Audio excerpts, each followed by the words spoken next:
Again? Yes, we are streaming. Okay, very good. It's 9 p.m. House will come to order. Members, welcome back. Appreciate your work on amendments. We're at that order of business now. Bills on third reading and final passage. And the first bill for our consideration is House Bill 1001. We have amendments. The first amendment for our consideration. You need to read the bill in, please, sir. Oh, yeah, I'm sorry. Chief Clerk / Reading Clerk, please read the bill. Thank you. House Bill 1003, sponsored by Management Council, Emergency Appropriation COVID-19 Funds, an act relating to the emergency expenses of government, be it enacted by the legislature of the state of Wyoming. Okay, thank you very much. Okay. Third reading of the bill, we have amendments. Representative Lindholm.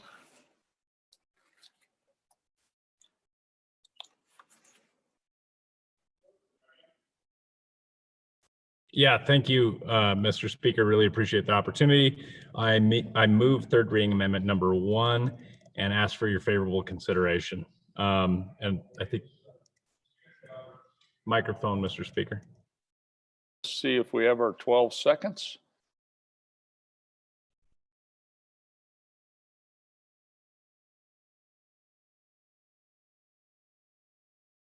Looks like we're getting there. Okay, I'm going to read these off to the Chief Clerk. I have Representative Kenner, Kirkbride, Summers, Paxton, Barlow, Crank, Flitner, Pipperinen, Washut, Henderson, Jennings, Clausen. I believe that's 12. I have Representative Larson and Stith right after that, and Duncan. I have them, sir. Thank you very much. Representative Lindholm. Thank you, Mr. Speaker. I really appreciate the opportunity. Members, what you're looking at here is an amendment that clarifies that hospitals can use these funds for construction projects to increase their capacity to deal with an outbreak of COVID-19. Using these funds to increase our hospital capacity to deal with a second wave of COVID-19 is absolutely critical. Potential uses include building negative pressure rooms, increasing ICU capacity, or even building projects in communities with minimal or non-existent healthcare options. And specifically, members, what we're looking at here is there's several rural outfits out there that have no capacity at this time. I mean, even though they're a hospital, if someone has something like COVID-19 and goes into and has to be hospitalized, what you're looking at is they're going to have to be transferred to a major facility. So up in my neck of the woods, they would have to be transferred to either a hospital over in South Dakota, or they would have to go to Gillette. And the same goes for down in like Saratoga. They're going to have to be transferred to a major hospital. And the reason why I'm bringing this forward is if they have to get transferred to one of those facilities, chances are, if the rural communities are seeing hospitalizations, the larger communities are also. So this provides the opportunity for those organizations to come forward in this situation, explain the need on why a negative pressure room or something like that, or an ICU aspect would be needed. So with that, I'll stand for questions, Mr. Speaker. Okay, thank you. Any members for the first time? And I'd remind members and the public who's watching the same rules as second reading. Members can speak twice, 5-minute limit. For the first time, Representative Clem. Yeah, thank you, Mr. Speaker. I don't know where I'm at on this. I sort of understand the logic, but then again, I'm just looking back on what we just went through. And, you know, let's go back. I mean, why did we go through all the trouble to flatten the curve, right? It was so that we wouldn't overwhelm or overburden our medical system. And not only did we not overburden it, but we ran it into the ground. I mean, my community in Gillette, they were laying people off. They were cutting back on people's hours. They were burning through cash. And so I struggle to see the need of this because, you know, I have no idea how many COVID-19 patients right now are actually in Wyoming hospitals. I don't think maybe there's not even one. But even at the peak of what we saw here this last time, I mean, we had plenty of capacity. And so what I don't want to do is to take this 1.25 billion and turn it into, you know, for lack of a better word, a slush fund for something. I think it really does need to go to businesses, to those who have been affected. The real casualty of COVID-19, that's not the right word. The most damage that we've done, it seems, to COVID-19 has been to our economy. And that's where the money really needs to go. And so I at this point, I'm a no on this, unless, I mean, do we have some data to show us that this is really a needful item? Thank you.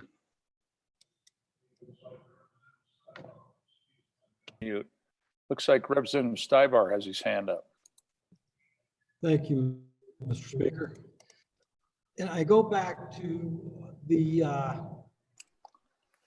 Treasury Department's 4-page report that says you cannot use this for capital construction or operating expenses. Can somebody explain, give me an answer on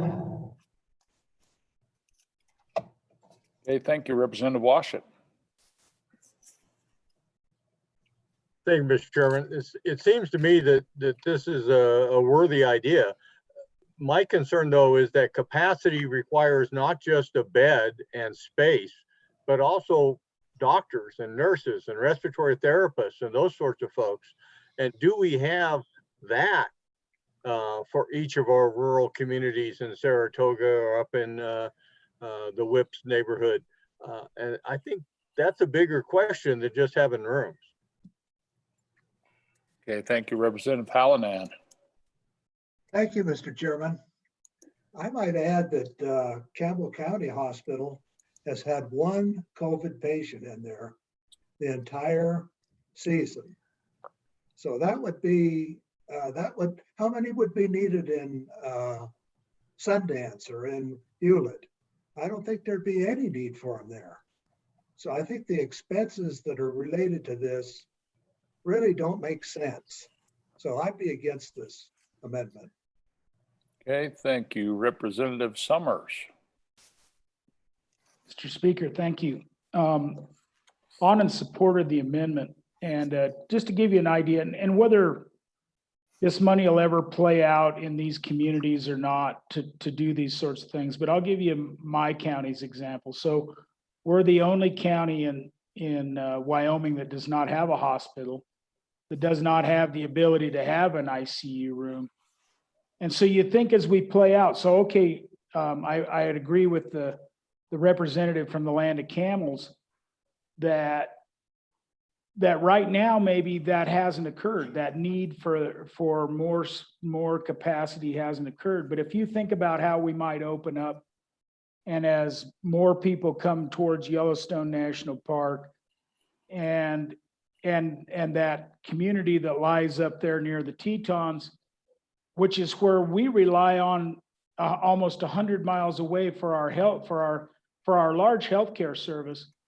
You know, what happens if something blows up there and blows up and then likewise in my neighborhood? I think there's a need for more capacity out there. I worry about my community being able to handle if we do have an advanced COVID outbreak later on next year, for example, or onward. Will we be able to? Where will my constituents go? And so I think it's a legitimate concern, and I think this is a legitimate use of money. And just to reflect back on what it says in the guidance, it says expenses of establishing temporary public medical facilities and other measures to increase COVID-19 treatment capacity, including related construction costs. And once again, right, is it written the best in the world, you know, just what they intended? No, but I think it's clear if you have communities that are really isolated and they do not have the capacity, I can't believe that wouldn't be a justified expense. Now would SLIB in the end decide that this was an appropriate expenditure? I think that's a decision that'll have to be made. But I I think we leave that open to them to make those decisions. Thank you. On and support. Okay, thank you. Representative Brown. Thank you, Mr. Speaker. On in support of the amendment as well. And honestly, I hate to say it, but the good Speaker Pro Tem actually took exactly what I was planning on saying, which is the guidance that I have here, exactly as he read it, is including related construction costs. And I think that's exactly what the bringer of this amendment is trying to get to. We have hospitals throughout this state that have, had to push back major operational situations because of this COVID-19 outbreak. My hospital here in Cheyenne, for example, had planned on doing an ICU renovation. They have been burning through their cash. Instead of laying people off, they've been able to keep people alive, keep people afloat on their payroll instead of laying people off. But what that does is that burns through their ability to fund these project renovations. So this also falls underneath another portion underneath number 2, which says basically they can backfill the payroll. And so that kind of goes back to the exact same thing here. So what the good bringer, the amendment's trying to do is just lay out and make sure that it's crystal clear. It's not up for interpretation. I think that was the original intent of this legislation, was to allow hospitals to mitigate this if we have a second wave in the fall or even next year. We want our hospitals to be ready. And what a better time than to use the federal funds that have been allocated to this state, as opposed to this state having to come up with these funds to assist, or these counties having to come up with these funds when we're already in an economic downfall. So on in support, and I would urge an aye vote. Okay, thank you. Representative Wilson. Thank you, Mr. Speaker. Can you hear me okay? I switched headphones. Sure can, yeah. Okay, thank you, Mr. Speaker. A couple of things. One is to just affirm that from the CARES Act, it does authorize construction, alteration of renovation.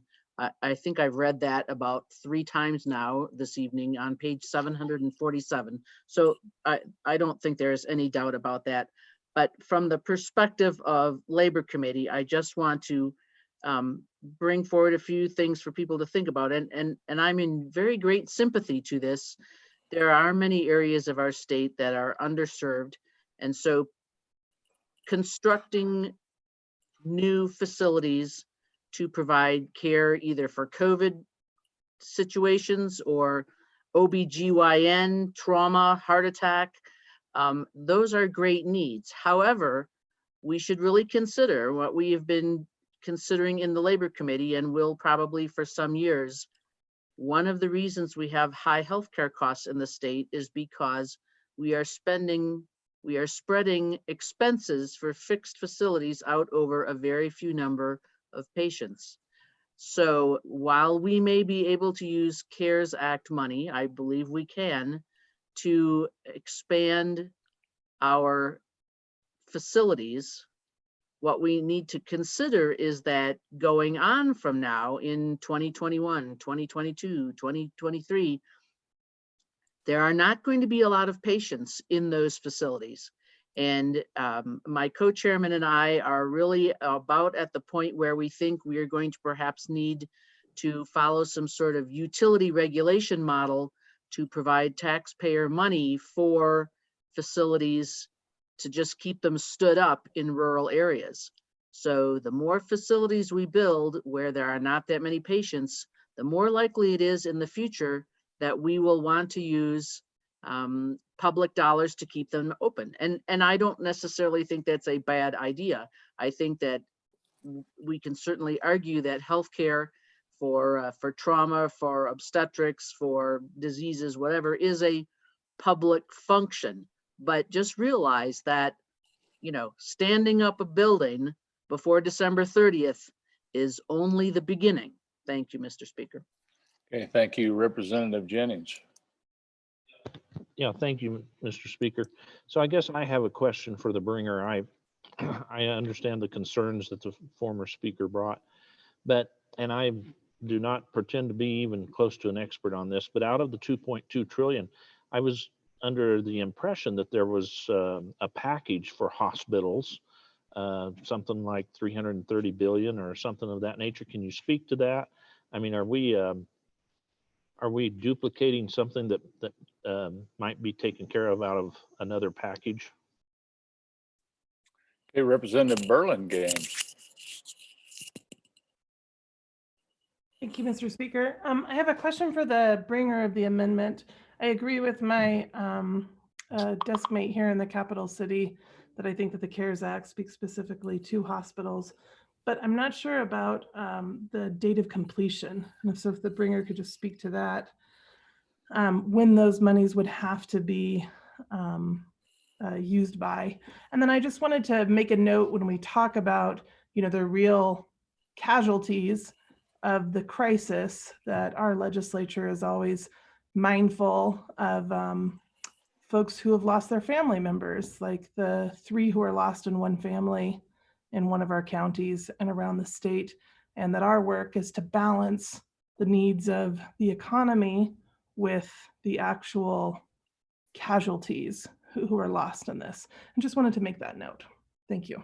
Okay, thank you, Representative Tass.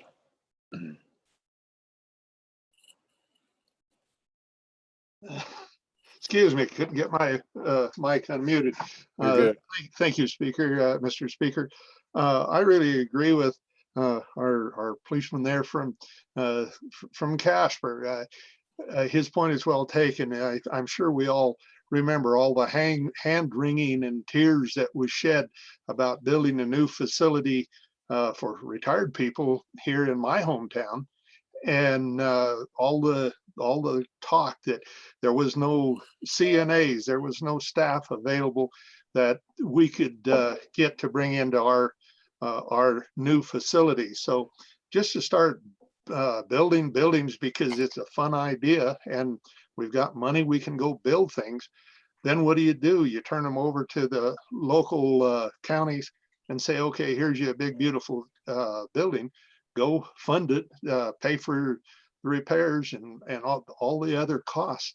The standing up a building turns into being the smallest part of the cost of having some neat facilities. And where there are facilities within, half hour's drive from a lot of these, or even 45 minutes, I feel that probably we can spend this money other places that will be more beneficial in the long run.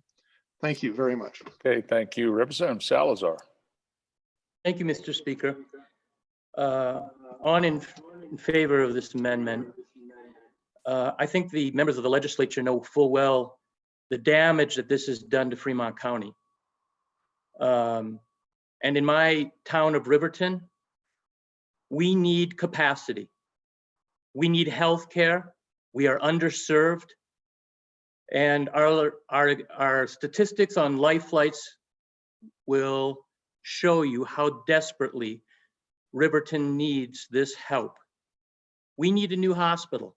We don't have healthcare in Riverton. And the numbers and the statistics and those who have been affected by this COVID virus proves it. I am passionate about this issue.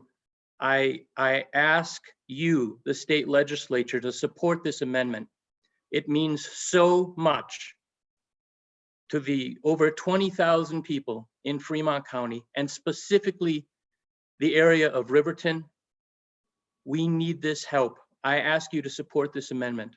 Thank you, Mr. Speaker.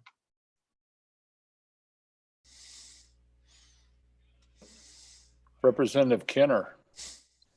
Thank you, Mr. Speaker. Normally I'd be able to lean next door to one of my desk mates and explain or answer a question, help try to answer a question that he asked a moment ago about hospitals receiving funds already, and just showing an example of how those funds are being used in our community. They're being used to help keep the hospital alive while they've canceled all their elective surgeries and so on, and preparing for this, but they canceled all their income. So as I understand it, most of those dollars have been used just to kind of keep the hospitals going.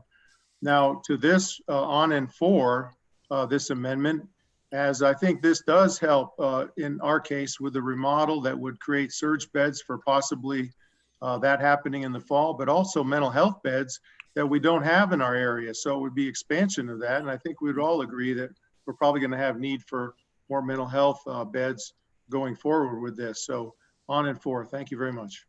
Okay, thank you, Representative Clausen. Thank you, Mr. Speaker. On and forward the amendment.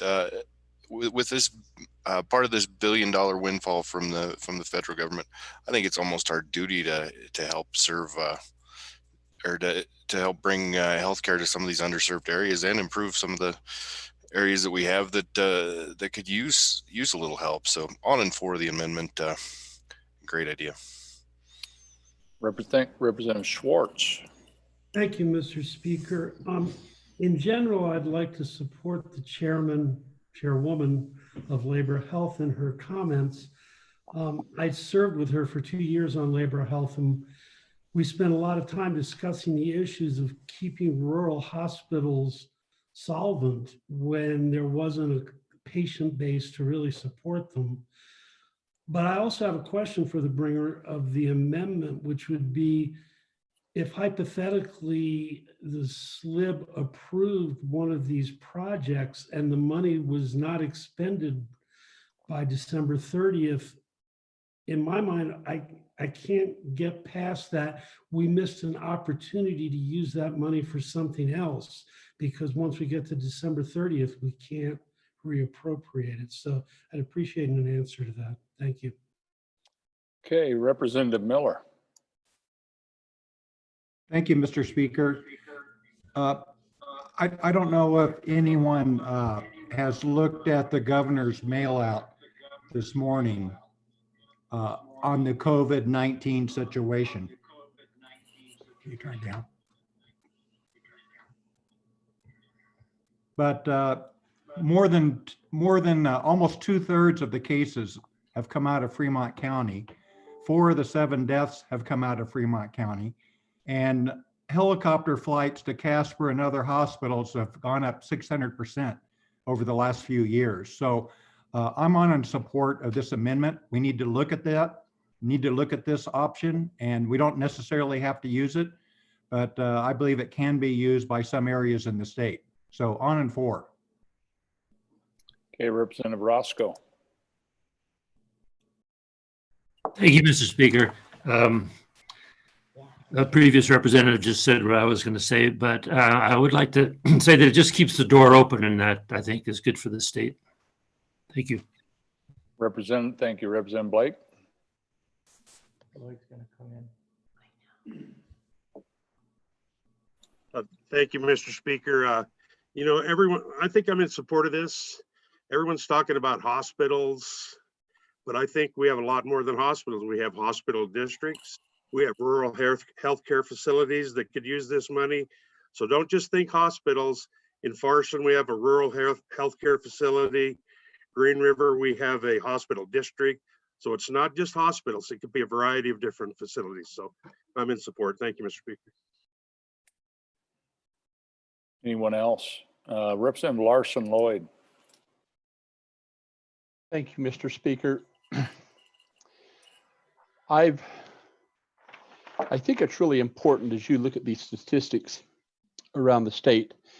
Fremont County has 121 confirmed cases, but does that mean that the hospitalization has increased? It does not. Currently, the Lander Hospital has 1 COVID patient and the Riverton Hospital has 1 COVID patient. Neither one's on a ventilator.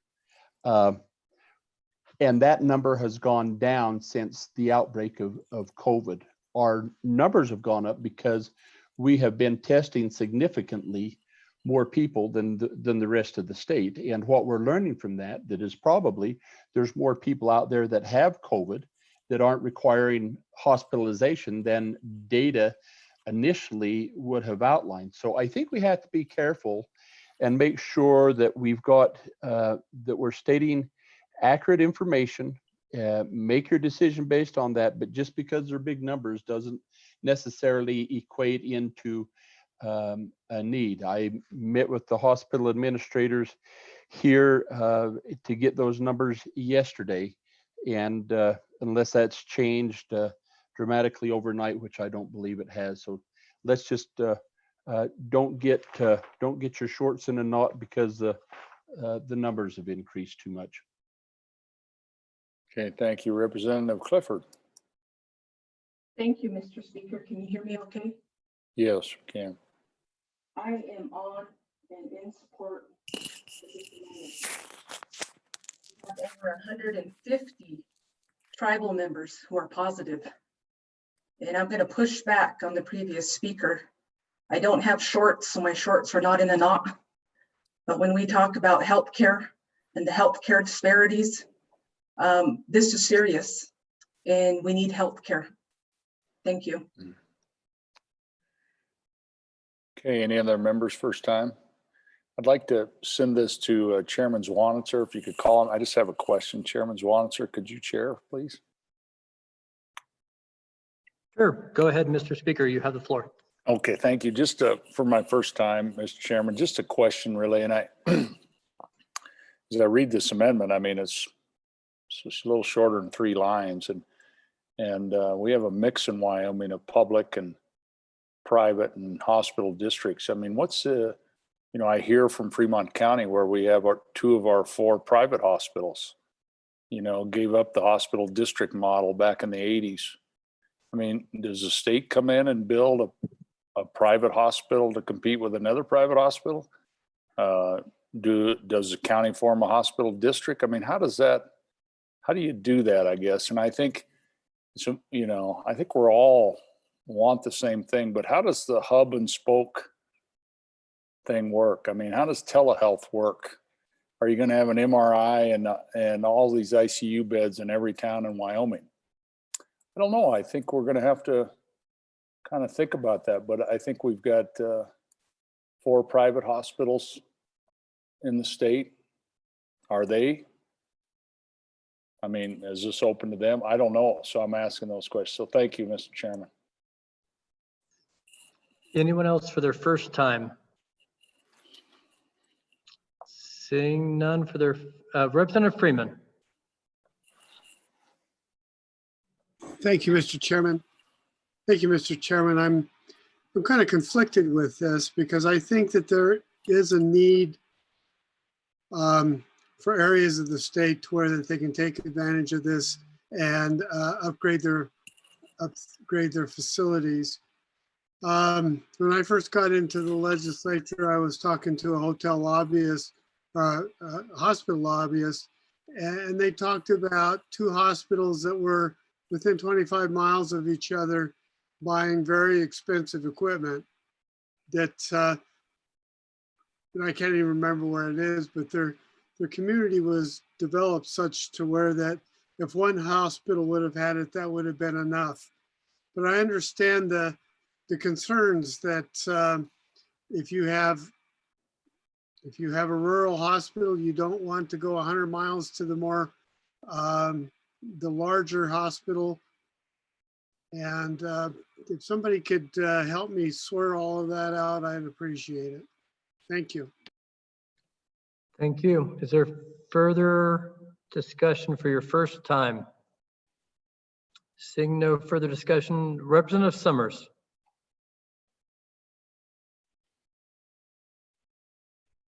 Mr. Chairman, it's for my second time, so I'll wait and see if are you ready for that? Seeing no one else for their first time, second time, Mr. Speaker Pro Tem. Mr. Chairman, thank you. I appreciate it.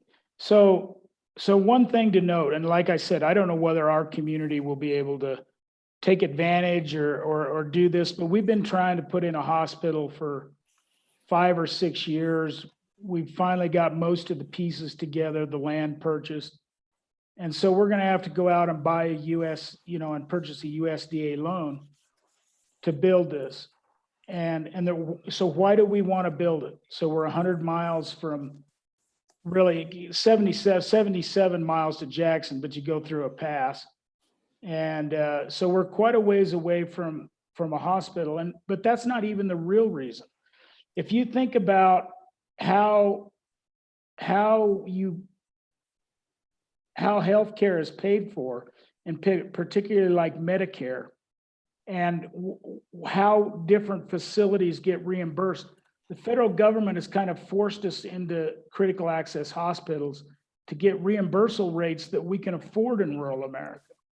And so we're almost being pushed into hospitals, but having said even that, even if we get 2 or 3 more rooms out there that have negative pressure rooms that could be used for COVID patients, I think it's worth it. And I don't think any of the projects that I've heard mentioned are brand new ideas, right? These are projects people have been talking about, developing, oftentimes developing for years. And so if there's an opportunity, I think we ought to take advantage of it. If it doesn't exist, that's fine. But healthcare is not going away. The need for healthcare is not going away. The cost is, you're absolutely, the good chair of labor health is absolutely right. You know, this is not going to reduce the cost of healthcare in the state of Wyoming, but I don't know anything that is. And as much as anything, it's how do we improve the healthcare in Wyoming? So I'm on in support of this amendment. It hurts nothing to look at these options. Thank you. Thank you. Representative Washut. Thank you, Mr. Chairman. 3 quick points. Number 1, I'm all for healthcare for Fremont County and these places that definitely need it. But it's more than just building a building. And this amendment talks about the physical structures. And that's all the money's there for. We don't have money in this act to fund doctors, nurses, respiratory therapists, CNAs, or anything else for the long term. Number 2, some of you were in the legislature, I'm sure, when a bunch of Homeland Security money became available.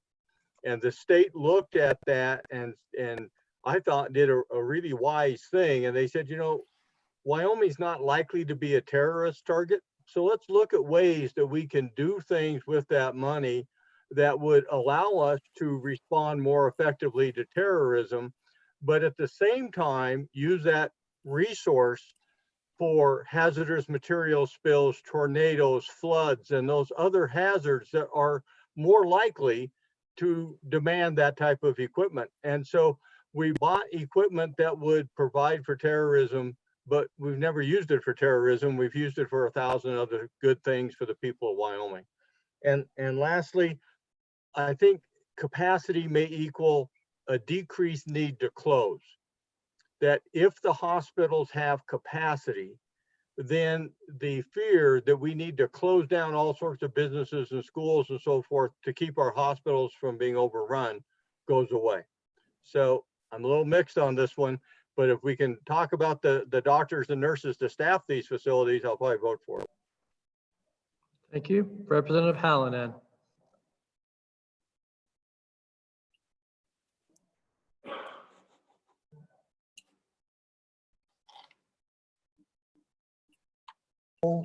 COVID dilemma that we've been through, I think is kind of illustrative of the fact that we need to be careful about putting up more buildings when we don't need them. Campbell County lost millions of dollars during this COVID period. They had only 1 case there and they had to close down to ordinary patients.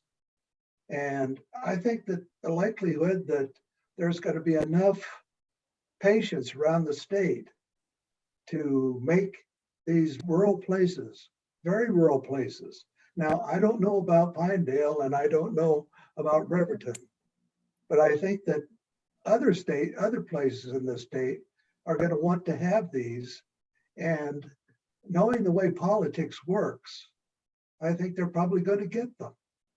Then they're going to be stuck with the cost of maintaining them and providing the care with the personnel in that facility.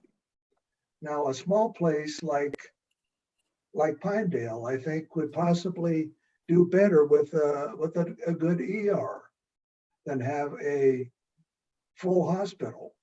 So I think so there may be some money that's necessary to pay for the ER. So I don't know that that's necessarily against this amendment. But I think that the fact that this amendment is,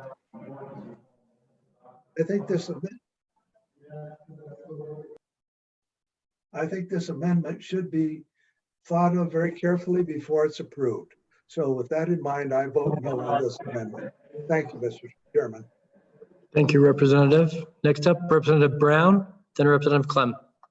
Thank you, Mr. Chairman. So a couple of things to touch on here. I want to make sure that everybody doesn't get hung up on the idea that we're only going to be building new hospitals here.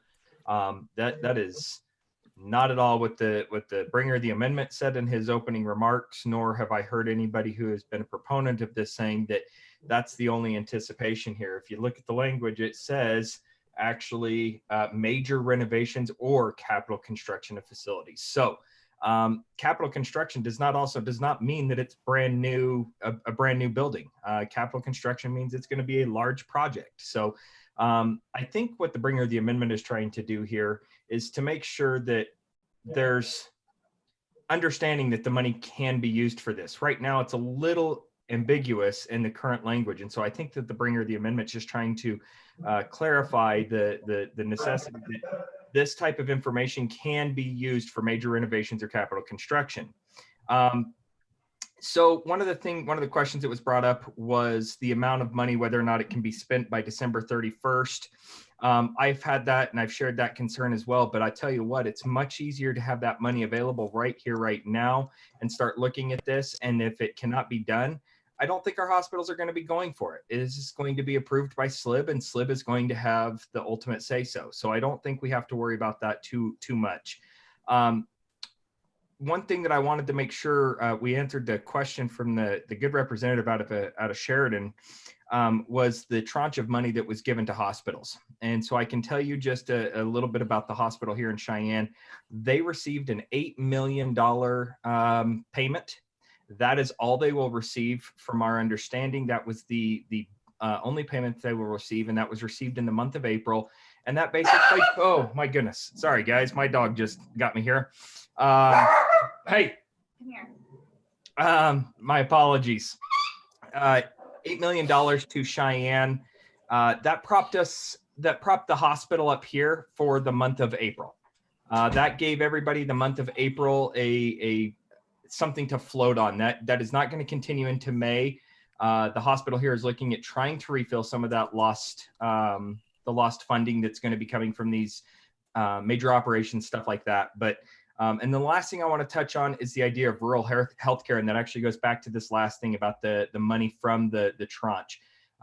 Wyoming, there's nothing in Wyoming that actually qualifies for rural healthcare, and that is something that I have been working on with our national delegation as well as our local hospital here. We classify as frontier, and the information that was passed in the CARES Act does not consider frontier healthcare issues. So none of the money, or very little of it, is going to be allocated to the state of Wyoming's hospitals, unfortunately. So this is a really good opportunity when we have more than enough money available to good areas or good people to do good things.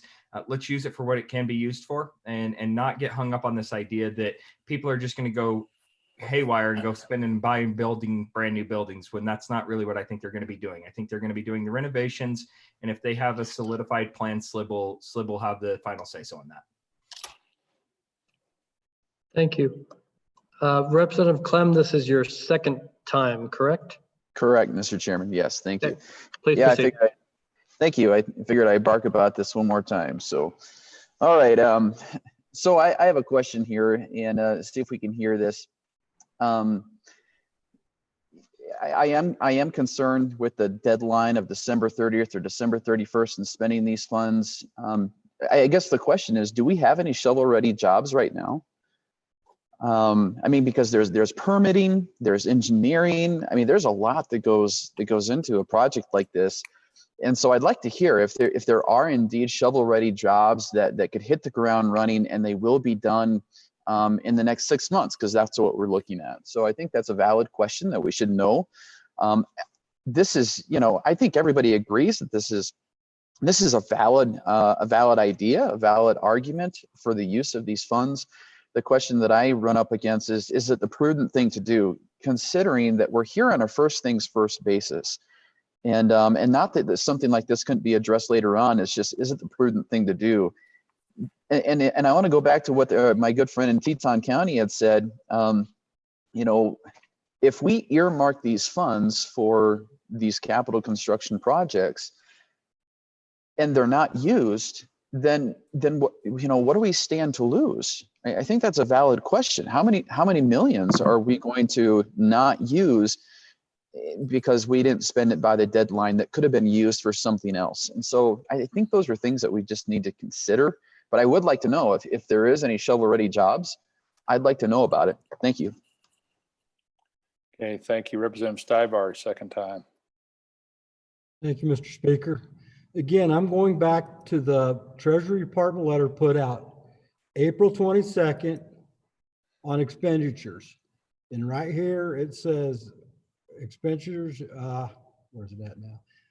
Expense to establish temporary public medical facilities and and other measures to increase COVID-19 treatment capability, including related construction costs.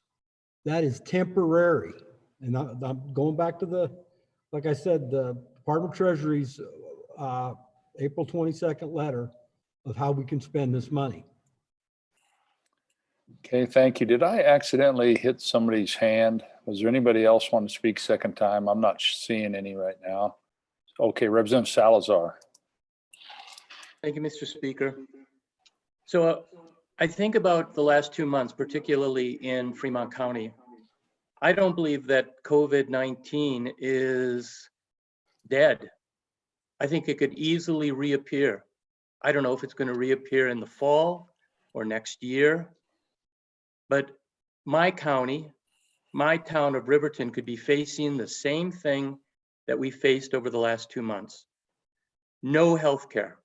That is not satisfactory. The other thing I want to mention is community buy-in. In Fremont County, specifically in Riverton, we have community buy-in. As someone said, these funds do not have to be used, but if there is an area in the state of Wyoming that has no health care, then the opportunity for these funds to be used for the over 20,000 people in my neck of the woods that doesn't have health care is going to save people's lives. And I would ask you, the legislature, to think seriously about that. If you come from a rural area, you know exactly what I'm talking about. And if you come from a rural area that doesn't have adequate health care, then you even know more to the point what I'm talking about. I ask your support in this amendment. Thank you. Okay, Representative Schwartz. Thank you, Mr. Speaker. So in my very first session in the legislature, 2015, we had a long discussion about how to support our rural hospitals. And many of them at that time had operating reserves of less than a month. And we couldn't really resolve it. And what we wound up doing, I can't remember the number, but I'll say it was $10 million. And we essentially just gave $10 million to the rural hospitals. It was a one-time grant, and it didn't really solve any problems. It just gave them a little bit of money. And I fear with an amendment like this, if we start pursuing these projects, we're just amplifying that problem that we couldn't solve with $10 million back then. So I cannot support this motion. I don't think it's to the benefit of the state as a whole and its healthcare system. Thank you. Any other members? Thank you for your second time. For the sponsor, Representative Miller. Thank you, Mr. Speaker. A couple of answers there. The actual numbers in the latest governor's placemat that he sent out this afternoon at 4 p.m. 127 cases in Fremont County, 207 in the state. So over 60% are in Fremont County. Our state auditor took her grandmother to the facility that used to be a hospital in Riverton. And she did this, I think, over Christmas or in January. And she came back and described it as nothing but an urgent care center with nearly 1,000 life flights out of Fremont County in the last year. 5 years ago, it was only like 100 and some, but now it's 1,000 because they're life-flighting people with hangnails, bloody noses, and fractures that used to be set in our community. Again, the 22,000 residents that live north of the Wind River don't have access to an emergency hospital like we used to. The hospital in Fremont County is one owner, and that's why the one hospital in Riverton is now an urgent care center. To answer the speaker's question, he talked about, I believe, a private sector versus public sector. The one in Riverton that's being talked about will be a city-owned hospital managed by a nonprofit organization of local residents, not residents 1,500 miles away. So it's a big deal. Whether this money gets used for something like this, it's another question, but it does give SLIB an option to try to get better health care for the neediest area in the state. Just look at the map, look at the deaths, where's the COVID-19 impact been? So with that, I ask for your aye vote. Okay, thank you. Any other members for your second time before we go to the sponsor? Seeing none, to the sponsor, Representative Lindholm. Thank you, Mr. Speaker. And I think I've got most of these questions written down, so I'll just kind of cover them quickly. And I really appreciate the debate and the discussions, because this is talking about an awful lot of money, and this is talking about a concern going forward in the state of Wyoming. The first thing that I want to clarify is this is not for the ongoing existing pandemic, the ongoing existing issue that we've got with COVID-19. I think the state of Wyoming and our residents have done a wonderful job, and we've gotten to a point where we're starting to open back up. The good representative from Campbell County brought up the fact that there was only one individual that was ever hospitalized in Gillette. And so that's great. But I would also like us to look at this Fremont County situation. What would have happened if that would have happened in Saratoga? Where would have those residents gone? 100 miles away, which is, I guess, doable and not a horrible situation as long as COVID-19 isn't breaking out there. So I'm not proposing that we just build buildings for the sake of building buildings. In fact, this requires that if any kind of renovation were to happen or any kind of new hospital were to happen, they'd have to go to the SLIB board. And so in order to go to a SLIB board, they've actually got to be a political subdivision. They've got to be either a hospital district or a city or something like that, coming forward to the SLIB board and saying, hey, this is our plans. And they're going to have to justify that to the SLIB board on why this is an important aspect. So I don't want to make this a slush fund. I don't want buildings to be popping up where we can't get nurses or those types of things, because I definitely recognize that. My spouse is a medical professional. She's an infection control nurse up in Crook County. And so I get to hear about all the woes all the time of lack of staffing and lack of experience and those types of things. And these are all things that we all handle in all of our rural areas. I mean, for example, Gillette Hospital is a rural hospital. It doesn't seem very rural for Wyoming, but it is classified as a rural hospital by national standards. So I think that's important to consider. Going on, when we get into this date of completion aspect. So we've been looking at this for, I know this probably doesn't seem realistic, but I've actually been looking at this deal for about a month and a half. And so in that month and a half, we were able to look at several different hospitals and several different types of sites. There are multiple different sites in the state of Wyoming that are currently looking at building immediately. And then in talking with several different types of firms, a design build method could complete and have those funds expended by our timeline so that we're not leaving any money on the table. And those types of situations are going to have to be vetted by the SLIB board, because to be honest, we don't want to leave money on the table. We don't want to have to send this money back to the Treasury Department where it's sent to another state.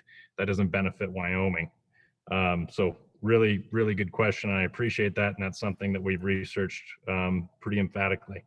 And that kind of handles the question about if SLIB approved, what happens if not expended. They're going to have to vet this and make sure that it is expended.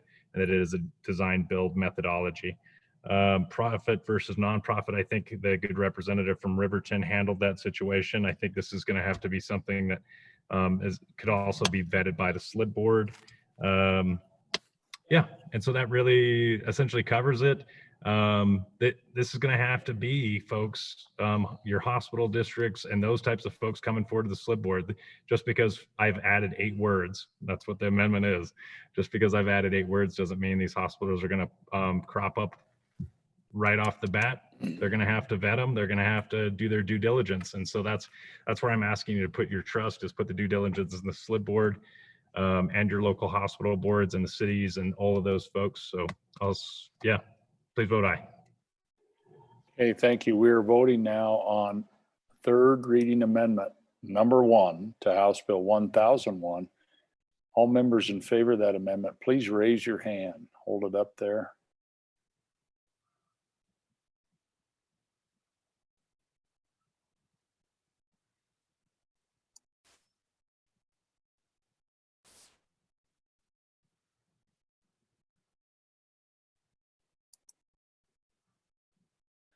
Okay, all those members opposed, raise your hand.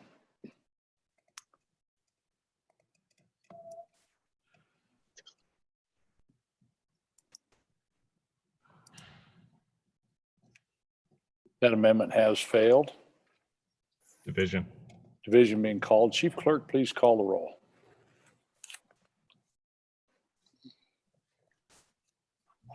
Barlow. Aye. Aye. Blackburn. No. No. Blake. Aye. Aye. Brown. Aye. Aye. Burkhart. No. No. Burlingame. Aye. Aye. Clausen. Aye. Aye. Clem. No. No. Clifford. Aye. Aye. Connolly. Aye. Aye. Crank.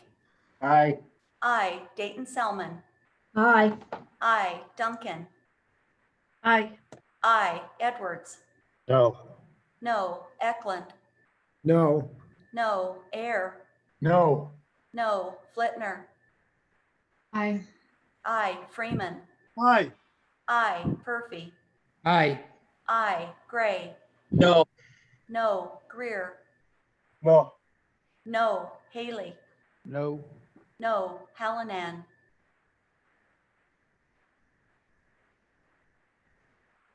Hallinan. No. No. Henderson. Aye. Aye. Hunt. No. No. Jennings. No. No. Kenner. Aye. Aye. Kirkbride. No. No. Larson Lloyd. No. No. Larson Dan. No. No. Lindholm. Aye. Aye. Laux. No. No. McGuire. No. No. Miller.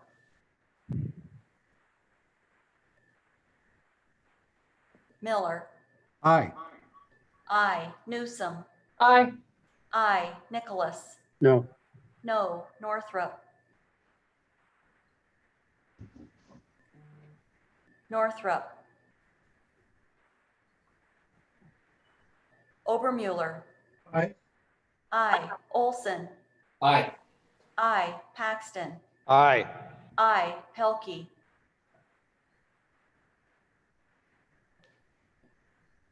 Pelkey. Peperinen. No. No. Parnell.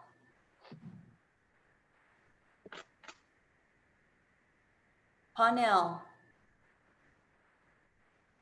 Roscoe. Aye. Aye. Aye. Salazar. Aye. Aye. Schwartz. No. No. Simpson. Aye. Aye. Summers. Aye. Aye. Stiff. Aye. Aye. Stivar.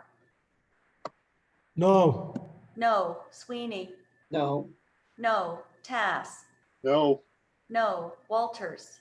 No. No. Washit. Aye. Aye. Western. Aye. Aye. Wilson. Aye. Aye. Winter. No. No. Yin. Aye. I, Zawannitzer. Aye. I, Mr. Speaker. No. No. Northrup. Excused.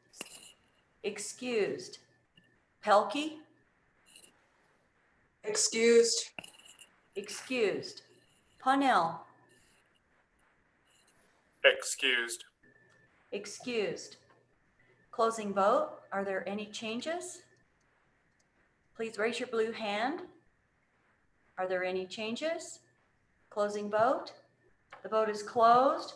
31 aye, 26 no, 3 excused. Okay, third reading amendment number 1 has been adopted. We are now on third reading amendment number 2. Representative Lindholm. Thank you, Mr. Speaker. I move third reading amendment number 2 and ask for your favorable consideration, and I'll wait for the seconds if I got it. Okay, if you would like to second the amendment.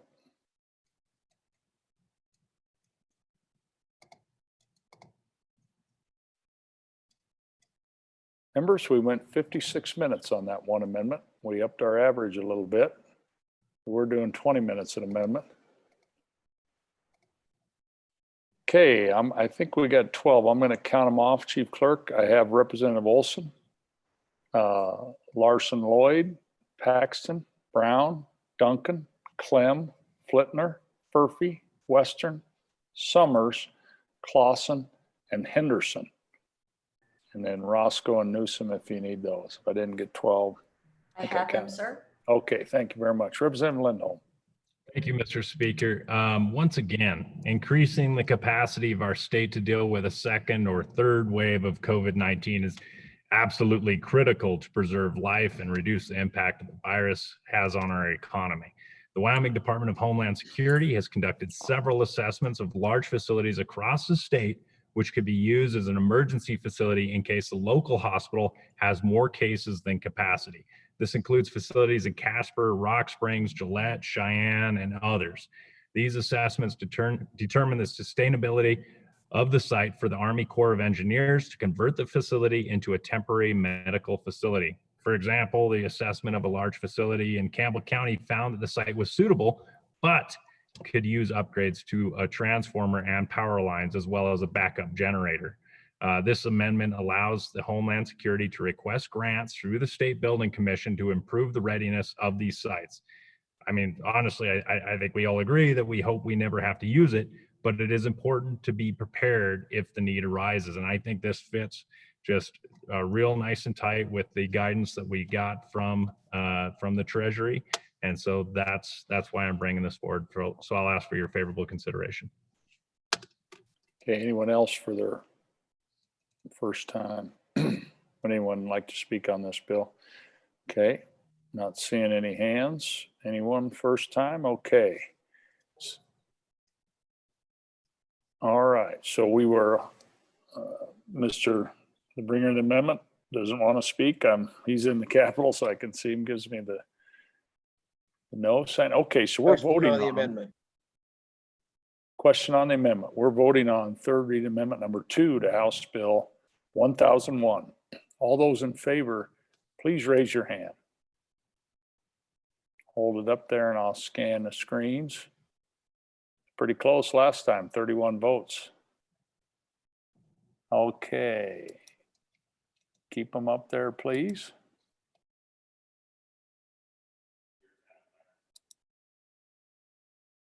Okay, all those opposed, please raise your hand.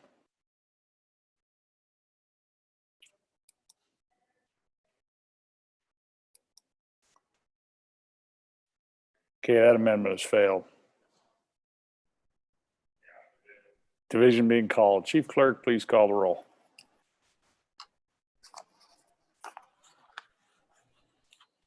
Barlow. No. No. Blackburn. No. No. Blake. Aye. Aye. Brown. Aye. Aye. Burkhart. No. No. Burlingame. Aye. Aye. Clausen. Aye. Aye. Clem. Clem. Aye. Aye. Clifford. Aye. Aye. Connolly. Aye. Aye. Crank. Aye. Aye. Dayton Selman. Aye. I, Duncan. Aye. I, Edwards. No. No, Eklund. No. No, Air. No. No, Flitner. No. No, Freeman. Aye. I, Furphy. Aye. I, Gray. No. No, Greer. Greer. No. No. Greer, no. Haley? Aye. I, Hallinan.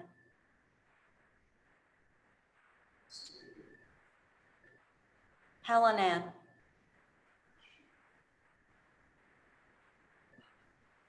No. No, Henderson. Aye. I, Hunt. No. No, Jennings. No. No, Kinner. No. No, Kirkbride. Aye. I, Larson Lloyd. Aye. I, Larson Dan. No. No, Lindholm. Aye. I, Laux. No. No, McGuire. No. No, Miller. No. No, Newsom. Aye. I, Nicholas. No. No, Northrup. Excused. Obermuller. Aye. I, Olson. Aye. I, Paxton. Aye. I, Pelkey. Excused. Piperinen. No. No. Parnell. Excused. Roscoe. No. No. Salazar. No. No. Schwartz. No. No. Simpson. No. No. Summers. No. No. Stiff. Aye. I, Stivar. No. No. Sweeney. No. No. Tass. No. No. Walters. No. No. Washit. No. No. Western. Aye. I, Wilson.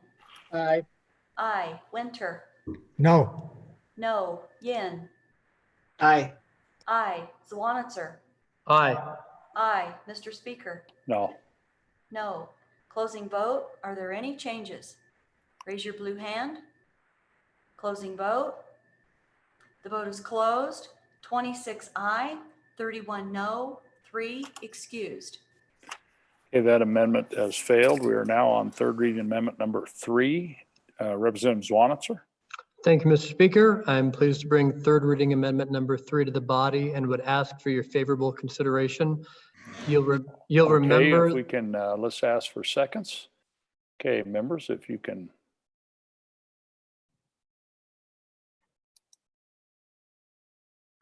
Okay, I'll read those off. Representative Larson Dan, Clem, Gray, Newsom, Barlow, Summers, Stith, Paxton, Henderson, Flitner, Simpson, Wilson. I believe that's 12. Many more after that, I believe. Wilson, Obermiller, Stivar. I have them, sir. Okay, Representative Zwanitzer. Thank you, Mr. Speaker. And ladies and gentlemen, you'll remember I brought a similar amendment on second reading and talking about the constitutional allowability for us to use this $1.25 billion in the CARES Act. Let me remind you that this was money given from the federal government to the state, and the state is appropriating it. And so because I've been here 16 years, this is not, we've had many, many battles in this chamber over $10,000 or $50,000 on whether we could specifically appropriate any state money to an association or a corporation, etc. So my original draft of the amendment was really this kind of protection saying we're not going to violate the Constitution. After talking to LSO and some other members, what I've added into this amendment is that addition of Article 7, Section 20. So we're not now stating that we're trying to say we're going to do it in line with the Constitution. We're specifically mentioning those two constitutional sections and adding Article 7, Section 20 that says we have a duty as a legislature to appropriate this money. And so let me just remind you one more time, it is unprecedented in the history that we would have $1.25 billion, or really any pot of money that we would appropriate to associations or corporations outside of Article 3, Section 36 for the necessary support of the poor. We're going way beyond that, and it runs into some constitutional issues. And so for the protection of not only this funding as we move forward, but as I mentioned, kind of the future precedent that this sets, where the federal government can give the state of Wyoming a pot of money and we are technically appropriating it, which is a very murky line with our Constitution. The amendment now before you not only says we can do this in line with the Constitution, but it's our duty to protect the health and welfare of the state. And so knowing the conversation on second reading, I brought back this amended version on third reading to ask for your indulgence, that we are in new territory the state of Wyoming has not been in before, but depending on where we go in the future, this language is very important when people look back at 2020 to say, we didn't violate our Constitution, we appropriated this money in line with our Constitution, and not only that, under Article 7, Section 20, it was our responsibility to help out the people of Wyoming in this unprecedented time. And I'd be happy to answer any questions. Okay, for your first time, Representative Clem. Yeah, thank you, Mr. Speaker. On and in support, and I was on support of the last one as well. And I got the impression that there was some confusion about what this amendment does. And again, this really goes to legislative findings, and these legislative findings are really important, particularly when if there is an issue as far as how these funds were spent, to see what the legislature actually intended. And using this this amendment, I think, is really, really important, particularly all that we're doing in all four of these bills. So with that, I would urge an aye vote. Thank you. Okay, anyone else first time? Okay, second time. Sponsor? Thank you, Mr. Speaker. Again, I'd just like to reiterate that from conversations on how this money came to Wyoming in two separate pots and is sitting as a pot of money in our treasury to be appropriated, there are some concerns that this is murky in relation to our Constitution. And so what this amendment does is clears a very fine line that says we are doing everything in the appropriation of these funds in line with our Constitution and at the benefit of the citizenry as directed by our Constitution in this unprecedented time. Thank you. Hey, thank you. We are voting on third reading amendment number 3 to House Bill 1001. All those in favor, please raise your hand. Okay, hold them up there. I'm going to scroll. Okay, all those opposed, please raise your hand.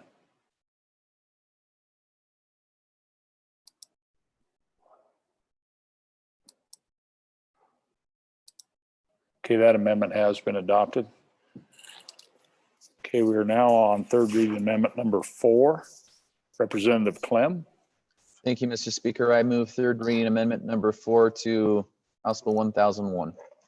Okay, I need some 12 seconds.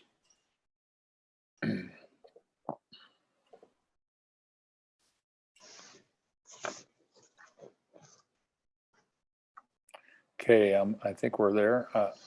That'd be Representative Stivar, Stith, Barlow, Flitner, Gray, Jennings, Larson, Dan, Winter, Summers, Edwards, Pipperinen, and Hallinan. I have them, sir. Thank you. Representative Clem. Thank you, Mr. Speaker. And members, this one is somewhat familiar. This is on page number 10 of your bill. And so there was a previous amendment by my colleague in Campbell County that deleted lines 12 through 22.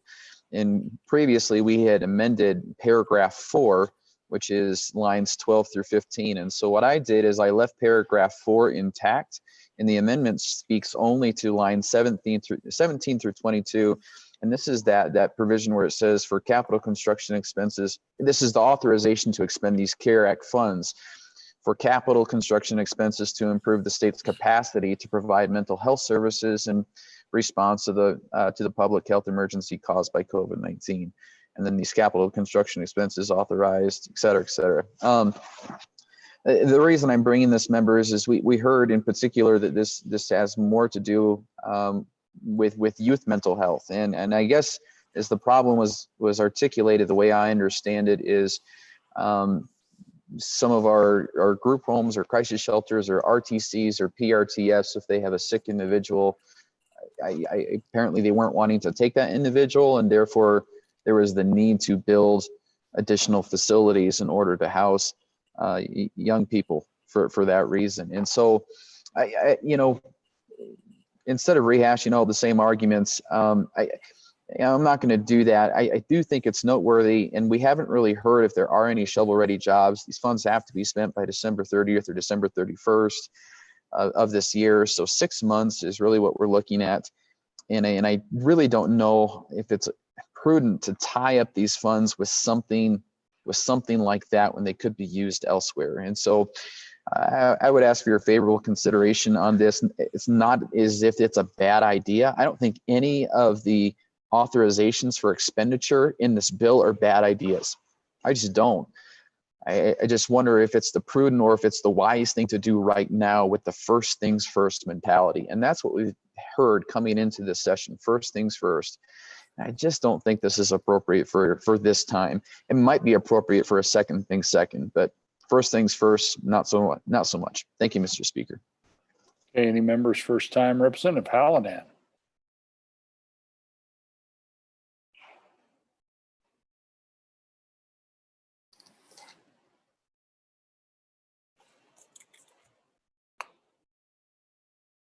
Thank you, Mr. Speaker. The mental health operational needs are met in Title III, three little I's. In regard to juvenile needs, very few have been affected by COVID. For those that are, there are sufficient facilities statewide to provide operational needs that are covered financially by it.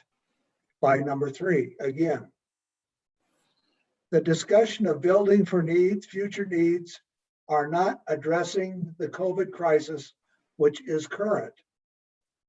For adults and juveniles, it is not clear that construction of mental health building programs are needed. I support this amendment and solicit your support as well. Thank you, Mr. Speaker. Okay, thank you. Representative Conley, first time.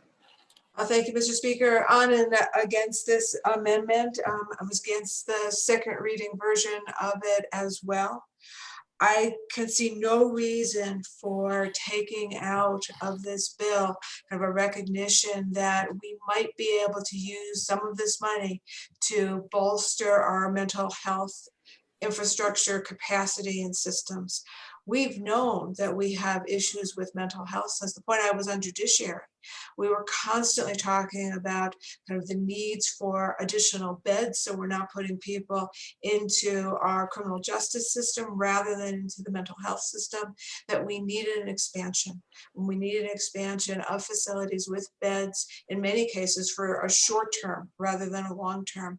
So I think that there's the possibility that we can use some of the CARES money in order to bolster our mental health needs, especially in the wake of COVID-19. So on and against. Okay, Representative Summers, thank you. Mr. Speaker, thank you. On and against the amendment, just to reiterate kind of what I said before, this was an amendment that was brought probably, I think, at the last management council meeting. And I think the whole idea behind it was just to provide flexibility in a variety of areas of healthcare.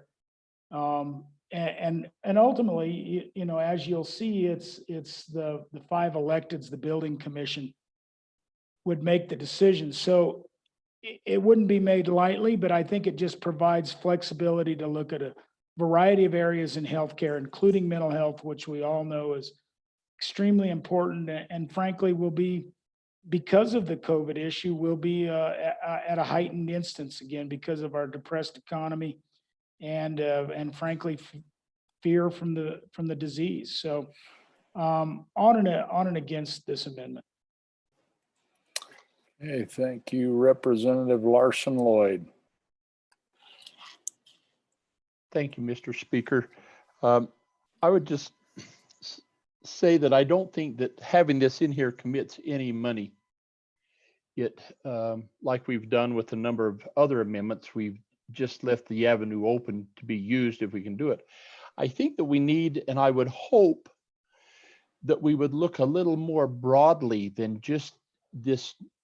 Let's take the bus that got us here and expand it and take us other places if we can. And so to just focus and say what our concerns have been solely with this COVID virus, I get that, but this may provide an opportunity to take mental health and expand it in a way that we've been needing to do for some time with these dollars. And I too am against this amendment and would ask the body to think a little more broadly and for opportunities that might avail for the benefit of this needed resource. Okay, thank you. Anyone else? I don't see any other hands up. Representative Wilson. Thank you, Mr. Speaker. On and against the amendment, and we've heard a lot over the last month or so that one of the reasons that we need to reopen the state, not that it ever really shut, but that we need to reopen everything is that because people are going to be so distraught and depressed and worried over losing their jobs and having their business closed, and they're going to be stuck at home and beating their spouses. So I think this sounds like a pretty good opportunity to build some crisis beds, which I guess we're going to need. Thank you, Mr. Thank you. Any other members first time? Seeing no hands, we're going to move to second time before the sponsor. Okay, I see no hands, so I'm going to move to the sponsor, Representative Clem, to wrap it up. Thank you, Mr. Speaker. So I'm still confused as the purpose of this amendment, and I appreciate the background and that this was an amendment that came in Management Council to put this in the bill. Because I'm not sure if this is meant for outpatient mental health services or if this is for inpatient mental health services. We've been getting mixed signals throughout this conversation, throughout the day. And really what I've heard by and large is that we need to build residential beds in particular for youth. And so the question comes up then, how many beds do we need? That's still something throughout all of the conversation of today, no one has answered. And that's, you know, do we build more beds, or we build out facilities for more beds when we really don't know what our state's capacity really is or what we actually need? I mean, that was one of the things even last year when we ran across mental health services, and you know, that's a loaded subject in and of itself. We talked about that with interim topics, and there's a fact of the matter is there's a lot of that we really don't know. And so do I think this is worthy to look into this? Absolutely. As far as the second thing second, but at first things first, to commit to even explore the opportunity to spend these funds in the next 6 months, because that's what we're looking at. I just don't know if that's the prudent thing to necessarily do. Not only that, but if we did build out these beds in our budget right now, we put a cap on how many residential beds we will fund. So for instance, if there's 100 beds in the state and we say we're only going to fund like 80 of those beds, you know, as far as our state budget, what's the point of building out, let's say 20 more beds? Because we can't use them because we haven't committed the funding in our state budget. So those are some things to think about. Even if we build these facilities in our budget, we put a cap on how many of these residential beds we're actually going to fund. So for me, it really doesn't make sense to do this quite yet. Again, I think it's a worthy topic. I think it's second thing second. Last thing is this: every dollar that we dedicate to something questionable takes away from real known needs. And if this is in any at all questionable to you, then let's focus on the real known needs of today, and we'll worry about those other things later on. Thank you.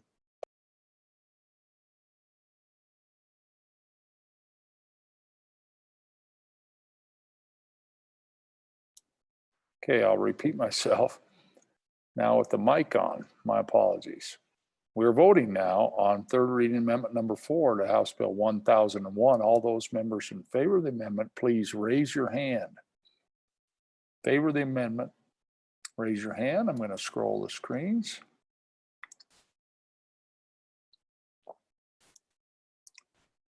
Okay, all those opposed to the amendment.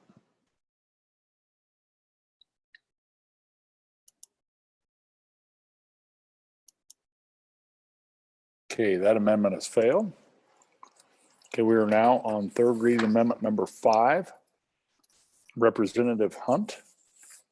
Thank you, Mr. Speaker. And the hour being what it is, and not finding a co-sponsor or a mere sponsor on the other body, I would respectfully withdraw the amendment.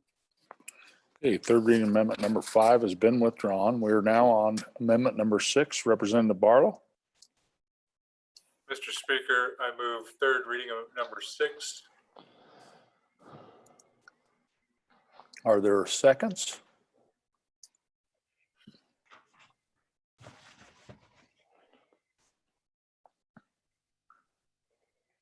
Okay, I'll read these off. I think we've got there. Okay, Representative Flintner, Paxton, Larson-Lloyd, Olson, Clem, Summers, Duncan, Crank, Sweeney, Schwartz, Hallinan, Freeman. And we have more: Gray, Lindholm, and Roscoe. I have them, sir. Thank you. Representative Barlow. Thank you, Mr. Speaker. So members, and maybe we should have a little different process. We did not contemplate this during our rules discussion or our rules development, but we don't have a reviser's bill in this type of a session. So really, this is a technical cleanup. These were placeholders because we didn't have bill draft numbers when this bill was drafted. So you will see that we're basically just bringing in the correct bill draft or the bill introduced bill numbers into this bill from other bills. So anyway, so this is purely a technical correction brought to us by our legal staff to make these appropriate changes. So with that, I just ask for your favorable consideration. Thank you, Mr. Chairman. Thank you. Any further discussion? Question. Question being called. All those in favor of the amendment number 6, please raise your hand. All those opposed, please raise your hand. Okay, that amendment has been adopted. We are now on third reading amendment number 7. Representative Hunt. Thank you, Mr. Speaker. I would move third reading amendment number 7 to House Bill 1001, and we'll wait for the second. Okay, can we see the seconds, please?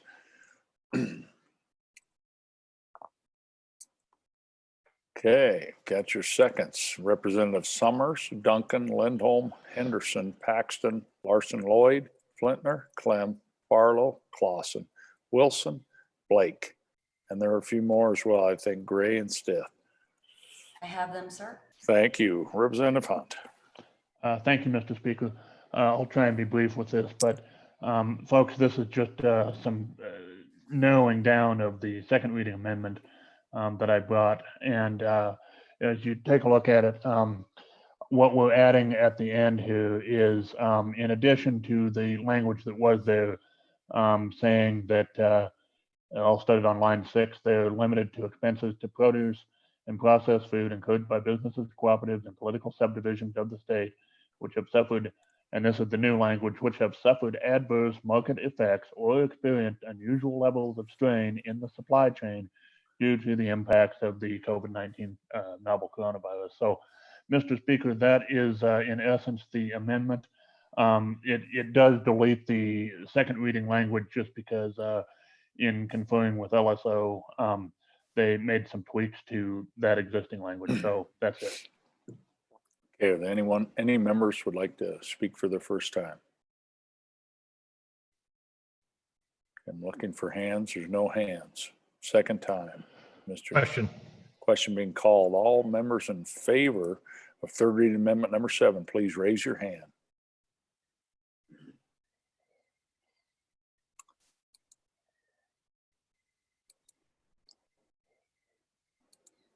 Okay, all those opposed, please raise your hand.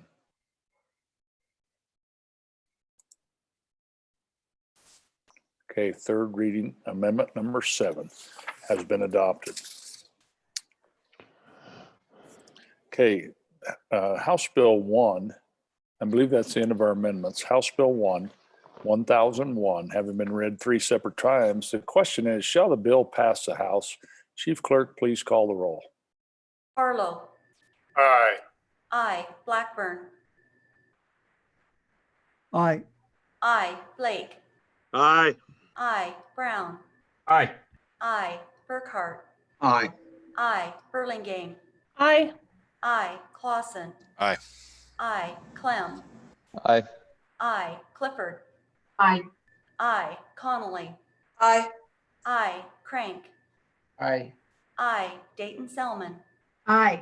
Aye. Duncan. Aye. Aye. Edwards. No. No. Eklund. Aye. Aye. Air. Aye. Aye. Flitner. Aye. Aye. Freeman. Aye. Aye. Furphy. Aye. Aye. Gray. Aye. Aye. Greer. Aye. Aye. Haley. Aye. Aye. Hallinan. Aye. Aye. Henderson. Aye. Aye. Hunt. Aye. Aye. Jennings. No. No. Kinner. Aye. Aye. Kirkbride. Aye. Aye. Larson Lloyd. Aye. Aye. Larson Dan. Aye. Aye. Lindholm. Aye. Aye. Laux. Aye. Aye. McGuire. Aye. Aye. Miller. Aye. Aye. Newsom. Aye. Aye. Nicholas. Aye. Aye. Northrup. Northrup. Obermuller. Aye. Aye. Olson. Aye. Aye. Paxton. Aye. Aye. Pelkey.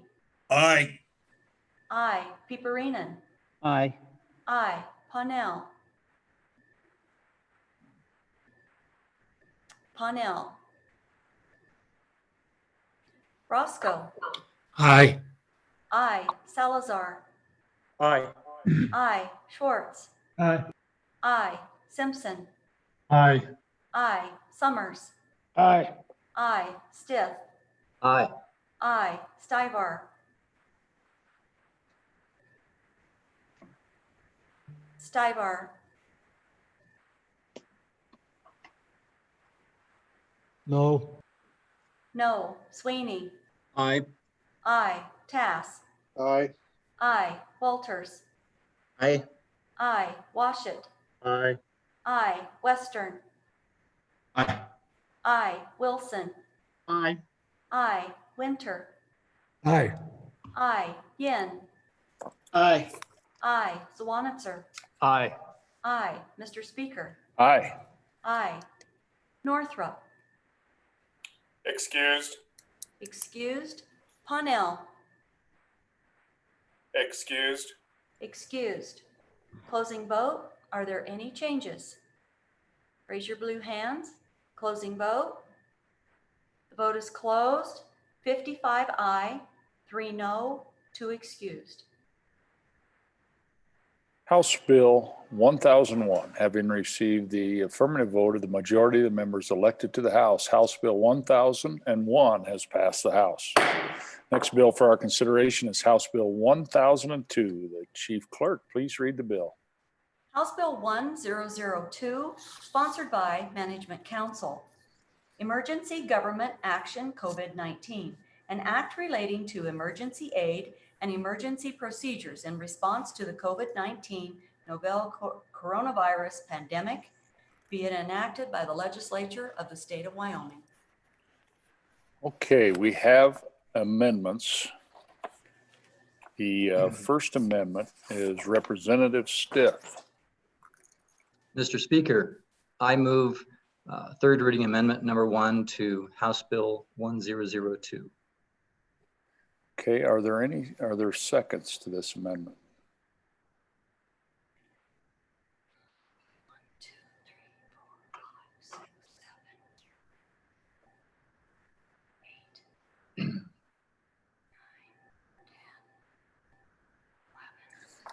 Okay, I think we're there now. So that's Representative Washut, Crank, Gray, Flitner, Paxton, Clem, Ayer, Western, Lindholm, Furphy, Piperinen, Obermiller. I have them, sir. That is exactly 12. Okay, Representative Stith. Mr. Speaker, members, thank you. I ask for your favorable consideration of third reading amendment number 1 to House Bill 1002. Hey, I have to interrupt. I have a point of order from Representative Conley. Actually, I have two, looks like, points of order. The other one is from Representative Summers. Representative Conley, what's your point? Thank you, Mr. Speaker. Sorry for not getting on quick enough. Mr. Speaker, I would like to call Rules Committee. I don't believe that this amendment is germane to the bill. Okay, members, we're going to stand at ease for a few minutes. I believe we will break I think we'll send an invite, I think is the plan, to the entire House. If you want to join in on the Rules Committee to watch or listen. Similar to like what we do in the chamber, the Rules Committee comes in close, and then members can stand outside that circle. So as we go to this invite, you can certainly join. And so we'll stand at ease while the Rules Committee meets. Mr. Speaker, that was my same objection.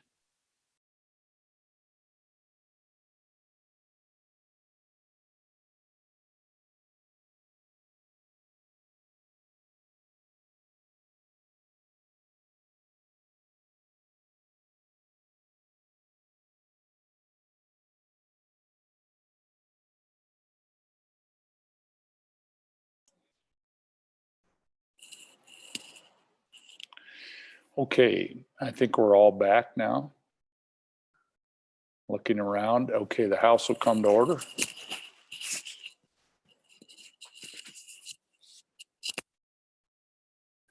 Okay, the Rules Committee met, and appreciate everybody's input.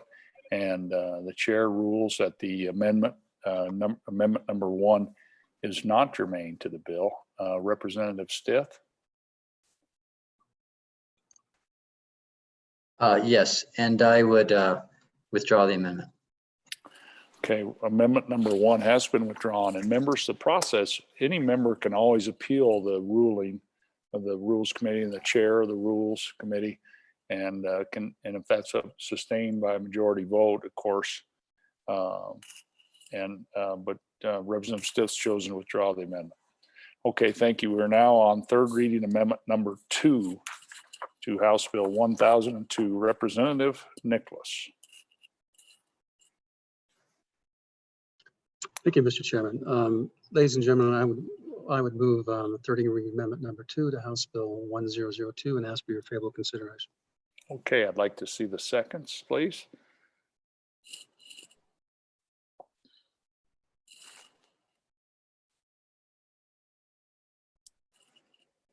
Okay, Chief Clerk, I have Representative Paxton, Flitner, Simpson, Sweeney, Newsom, Walters, Barlow, Conley, Larson Lloyd, Duncan, Yin, and Lindholm. And there are more, Summers, Wilson, Roscoe, and more. I have them, sir. Okay, thank you. Representative Nicholas. Thank you, Mr. Speaker. Ladies and gentlemen, this is the amendment that I mentioned in second reading that addresses Romanet, Section B, Romanet II. You might recall that there were some comments about the amendment that if you have a nonprofit or some other mechanism by which you are receiving some partial assistance on rent, that you might be fully disqualified from any of the COVID V dollars based upon the rental provisions that are incorporated into this amendment. And what this does is modify then Section B Romanet II by saying that you merely deduct that based upon rules adopted by the WCDA, so that those folks won't not receive the benefit of this program. And also, in addition, while I was going through it, I added the last component of it is just in case the in the next tranche of assuming there's a next tranche that comes out and there's another one-time payment of sorts similar to the $1,200 that initially came out, that I thought, well, let's just capture that as well in this amendment so that that isn't considered to be part of the rental assistance. So I'm be happy to answer any questions. Any members for their first time? Looking for a blue hand? Seeing none, the question's being called. All those in favor of the amendment? Mr. Speaker, Okay, I have a, Mr. Speaker, Dan Furphy, go ahead. Can you turn my video back on, please? I'll sure try.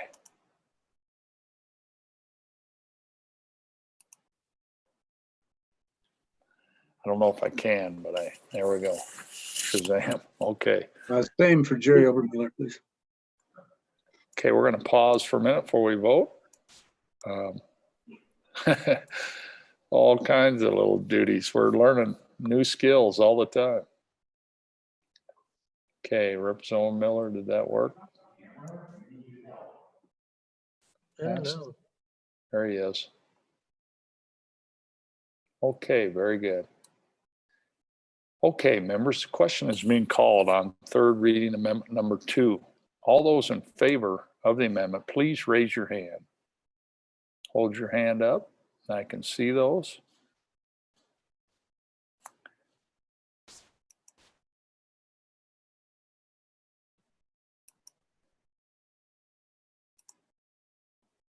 Okay, all those opposed, please raise your hand.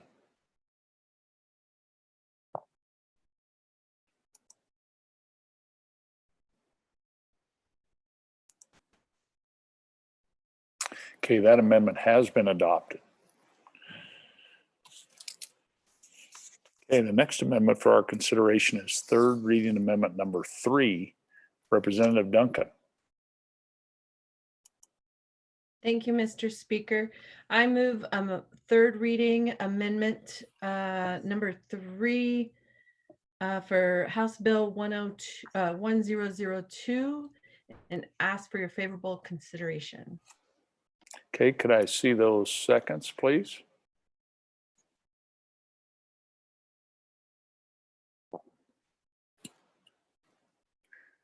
Okay, I think we're there. I have Representative Flitner, Olson, Lindholm, Clem, Summers, Barlow, Hunt, Newsom, Paxton, Larson Lloyd, Obermuller, Walters, and Laux.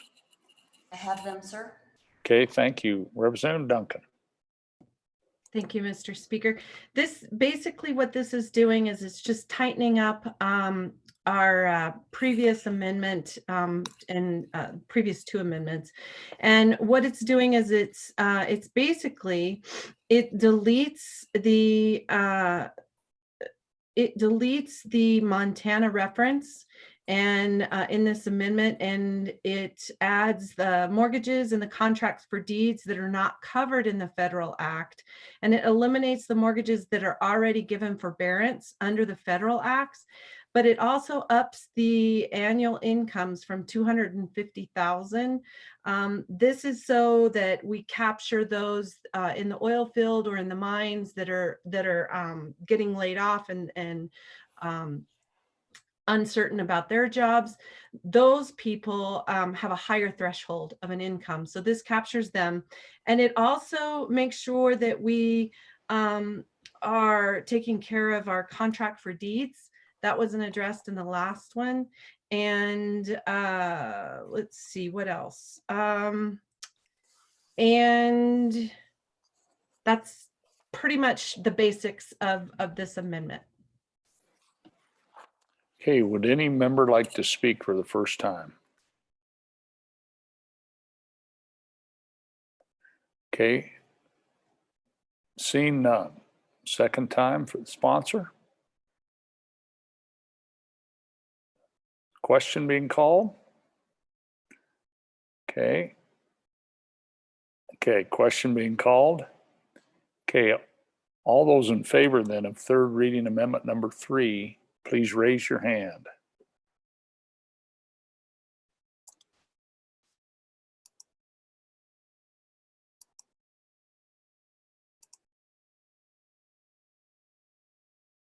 Okay, all those opposed?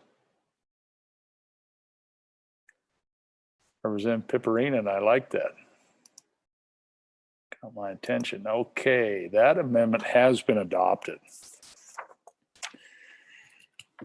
Okay, House Bill 1002, having been read 3 separate times. Question is, shall this bill pass the House? Chief Clerk, please call the roll. Barlow. Aye. Aye. Blackburn. Aye. Aye. Blake. Aye. Aye. Brown. Aye. Aye. Burkhart. Aye. Aye. Burlingame. Aye. Aye. Clausen. Aye. Aye. Clem. Aye. Aye. Clifford. Aye. Aye. Connolly. Aye. Aye. Crank. Aye. Aye. Dayton Selman. Aye. Aye. Duncan. Aye. Aye. Edwards. No.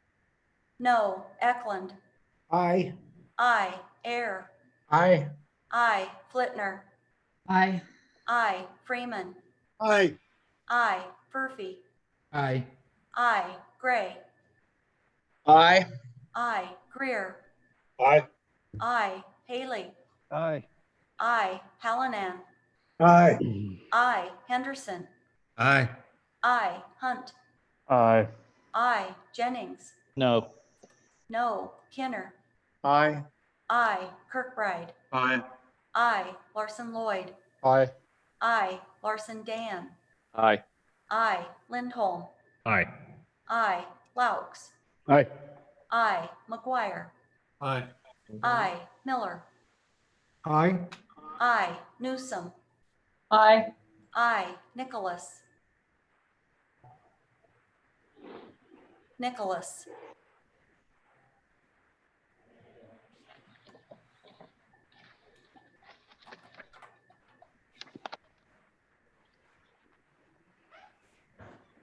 Give me a thumbs up or thumbs down. Nicholas, aye. Northrup, Aye. aye. Obermuller, Aye. aye. Olson, Aye. aye. Paxton, Aye. aye. Pelkey, Aye. aye. Pipperinen, Aye. aye. Parnell. Parnell. Parnell. Excused. Excused. Roscoe. Aye. Aye. Salazar. Aye. Aye. Schwartz. Aye. Aye. Simpson. Aye. Aye. Summers. Aye. Aye. Stith. Aye. Aye. Stivar. Repeat, please. Aye. Sweeney. Aye. Aye. Tass. Aye. Aye. Walters. Aye. Aye. Washit. Aye. Aye. Western. Aye. Aye. Wilson. Aye. Aye. Winter. Aye. Aye. Yin. Aye. Aye. Zawanitzer. Aye. Aye. Mr. Speaker. Aye. Aye. Closing vote, are there any changes? Raise your blue hand. Closing vote. The vote is closed. 57 aye, 2 no, 1 excused. Okay, House Bill 1002, having received the affirmative vote of the majority of the members elected to the House, House Bill 1002 has passed the House. Next bill for our consideration is House Bill 1003. Chief Clerk, please read the bill. House Bill 1003, sponsored by the Management Council, Emergency Budgeting COVID-19, an act relating to emergency budgeting for the expenses of government, be it enacted by the legislature of the state of Wyoming. Okay, thank you. We do have an amendment to delete the enacting clause. Representative Gray. Thank you, Mr. Speaker. I move third reading amendment number 3 to House Bill 1003. Okay, members, seconds, raise your blue hand.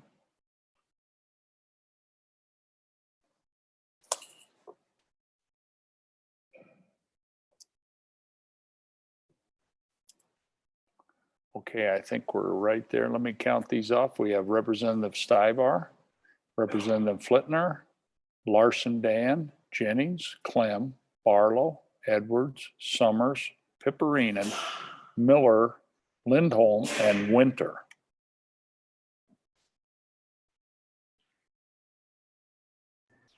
I have them, sir. Okay, thank you. Representative Gray. Thank you, Mr. Speaker. As for favorable consideration on this amendment, and just for the folks at home, kind of the procedure here, on third reading, we bring in acting clause amendments to talk about anything in the bill. So we can talk about why we view a no vote as the proper vote on the bill, and then we withdraw it at the end. That's kind of the convention we've developed, and really appreciate the participation today and this opportunity for such an open process on YouTube. And thank you for listening. And so I will withdraw this at the proper time, but I'll be arguing for a no vote on the bill.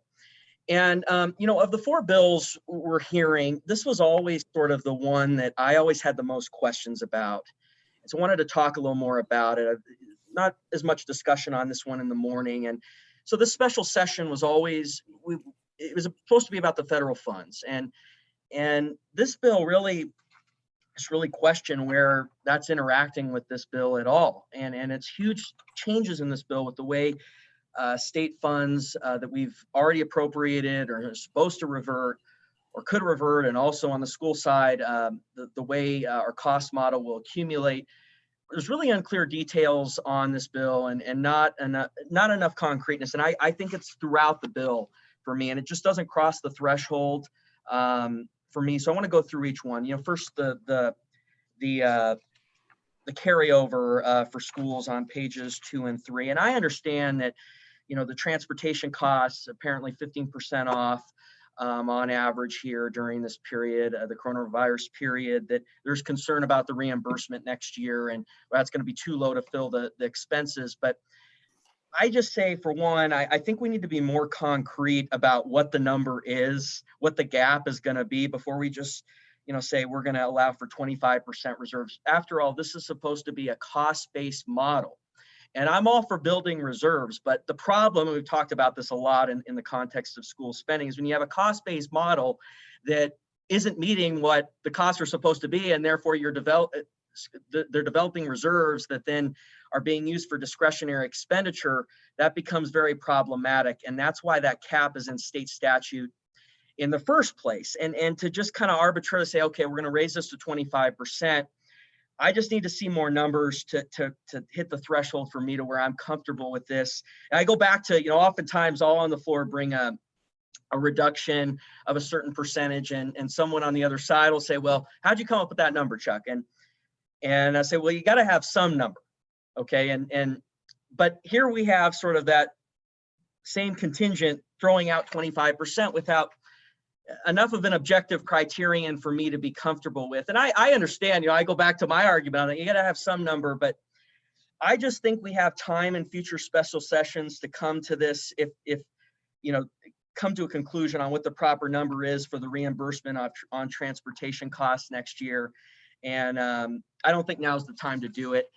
So now going to page 4 through 6, and this is sort of the this interesting process of the flex authority that we're changing and how that's going to interact with the carryover at the end of this fiscal year. So we're opening up 50% flex authority between programs, and then 25% flex authority between agencies, and then we're allowing 25% of those appropriations to carry over of this fiscal year. And I guess what I would say is I think with an influx of $1.25 billion in federal funds, I don't think we need to be doing this. I think it renders the 2018 budget, the idea, yeah, we're not zero-based budgeting, but there's an idea that we're somewhere in the semblance of costs of state government, and that if they're not hitting that, then we should have a reversion. I just think it's rendering that process that we worked really hard on almost moot. And I think we need to see more on how those numbers would exactly play out at the end. I mean, the amount of movement we would see at the end of this fiscal year and through December 30, 2020 with these provisions, I just think is pretty large. And then we get towards the end of the bill, and that's where it kind of becomes clear to me that it's not hitting the threshold for an aye vote at all.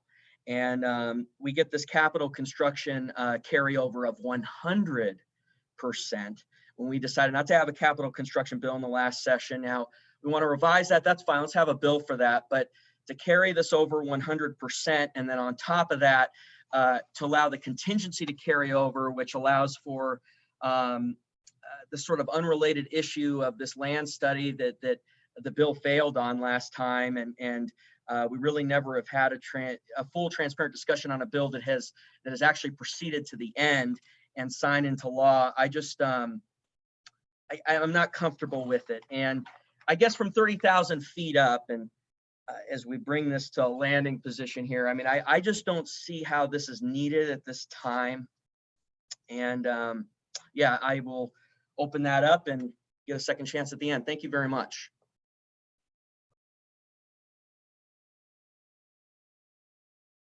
Unmute myself. Representative Greer for your first time. Thank you, Mr. Speaker. I appreciate the bringer of the amendment and having this discussion. I'm going to vote no on this bill. There were some very good points raised. I think just so the body understands, when we started down this path on management council, we were just looking at how to deal with this crisis, and we were looking at all the options that were out there. Okay, doesn't mean they were all perfect at that point in time. There is one what I will call a super flex provision that is in 1004, allowing a 25% flex between those programs in that particular bill, and I would hope we would leave that alone, because we don't quite know how popular each one of those programs are. And I think that flex authority in that bill is very much appropriate. And I do believe the way we have it drafted, it'll stand on its own. So just with the bringer of the amendment, be nice to us, and then we'll support you, my friend. Hey, Representative Summers for your first time. Mr. Speaker, thank you. On in support of the amendment against the bill. I too agree. I don't think it rises to the level of a bill that needs to be in the first things first. If we want to provide additional flexibility, we can later. Even though I'm the one that floor managed this bill, I think it's a bill we can get rid of, and we're not going to lose out on much. So on in support of the amendment against the bill. I can find my mouse. Okay, are there any other members? I'd like to throw this to Representative Zwanitzer. If you could recognize me. Sure, go ahead, Mr. Speaker, you have the floor. Okay, thank you, Mr. Chairman. For my first time, Mr. Chairman and members, and I too am going to support the amendment, vote no on this bill. And I'll tell you, the bill started really as an idea to try to really encourage locally elected school boards the last 2 months, because some of them they're like us. They've built their own LSRAs, right? Most of those school board members run and get more votes than us as House members and represent more people. And they've tried to do what we've tried to do. And so we thought, geez, if we can, some of those districts are bumping up against that 115% limit. We thought the last 2 months of the budget, if they can save, because right now, if you go 116, 117%, there's no incentive to save. So we thought, let's give an incentive to save. Same, then that concept was carried on to agency directors. Try to save a little money will allow you then to cushion your downturn, and maybe, because these are all about people, right? I mean, if you're gonna cut 600 million out of the general fund, which this year's deficit looks like, it's nearly every state employee. Well, we know that's not gonna happen. I mean, it's gonna have to be other non-constitutional programs that'll be looked at and those kind of things. School side, the deficit's not quite as bad as the general fund side this first year, but so we're trying to give those elected officials and agency heads some flexibility to do that. As far as the, in paragraph A on page 4, as far as the flex within the agency budgets at 50%, and then the B11 on page 5, 25% increase in that. You go back to the 1980s and some of the 90s, we'd give the governor 100% flex, 100% B11. We're just so broke, had no money.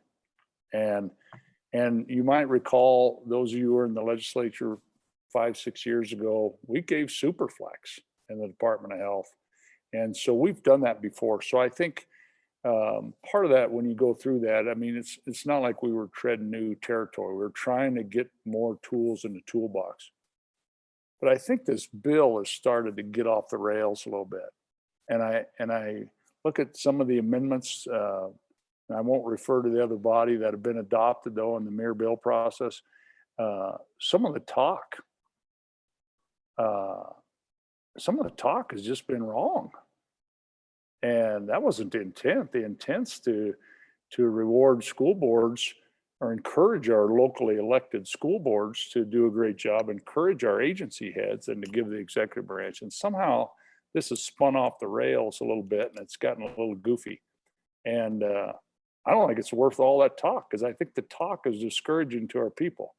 Talking about slush funds and all this stuff, and it's just, frankly, Mr. Chairman, it's goofy talk. And I think we're in real serious times, and I don't think our people need goofy talk that's kind of geared towards re-election talk. And so I appreciate the representative from Casper bringing this. Of course, he'll withdraw it. I'm going to vote no on this bill because it's just gotten off the rails. And so thank you, Mr. Chairman. Thank you. Anyone else for their first time? First time on the amendment? Seeing none. Second time. Question. Second time before the sponsor. Anything further from the sponsor, Representative Gray? Thank you, Mr. Chairman. I urge a no vote. Appreciate the debate, and I respectfully withdraw third reading amendment number 1 to House Bill 1003. Third reading amendment has been withdrawn. At this time, I will turn it back over to Speaker Harshman.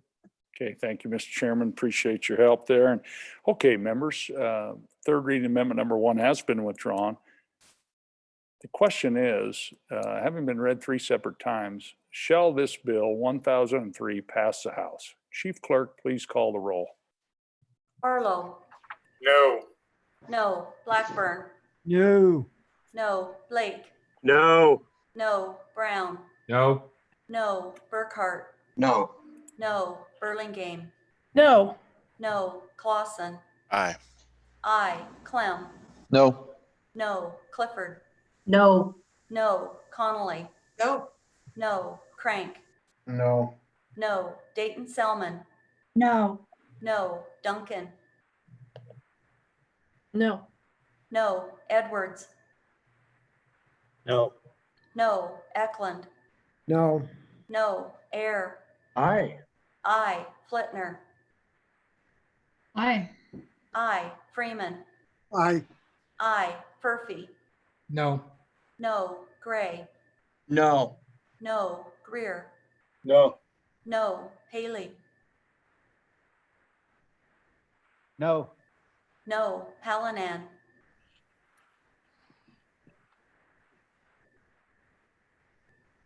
Hallinan.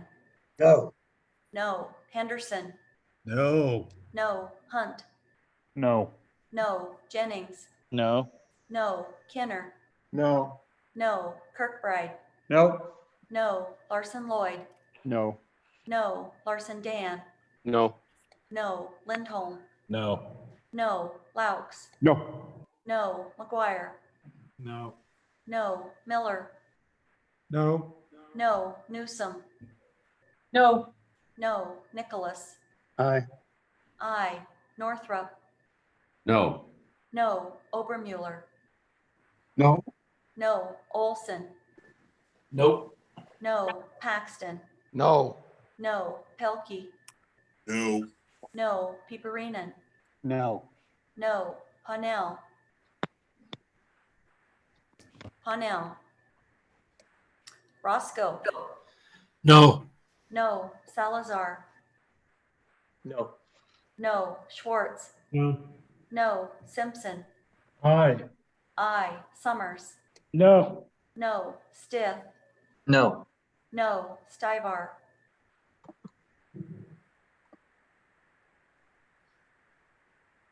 Stivar. Excuse me, Stivar. No. No, Sweeney. Aye. I, Tass. No. No, Walters. No. No, Washit. No. No, Western. No. No, Wilson. No. No, Winter. No. No, Yin. No. No, Zawanitzer. No. No, Mr. Speaker. No. No, Parnell. Excused. Excused. Closing vote. Are there any changes? Raise your blue hand. Closing vote. The vote is closed. 7 aye, 52 no, 1 excused. House Bill 1003, having failed to receive the affirmative vote of the elected members of the House, House Bill 1003 has failed the House. Next bill for our consideration is House Bill 1004. The Chief Clerk, please read the bill. House Bill 1004, sponsored by Minerals, Business and Economic Development, COVID-19 Business Relief Programs, an act relating to the emergency expenses of government related to business relief, be it enacted by the legislature of the state of Wyoming. Okay, we have a couple amendments. First, third reading amendment number 1 is Representative Clem. Thank you, Mr. Speaker. I move third reading amendment number 1 to House Bill 1004.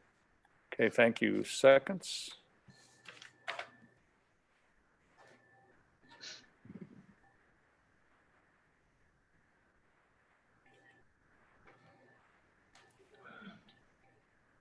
Okay, the seconds, Chief Clerk, I have our Representative Jennings, Flitner, Summers, Larson Dan, Barlow, Tass, Lindholm, Gray, Edwards, Piperinen, Stivar, Crank. I have Laux there too as number 13 if you need. If I didn't count right.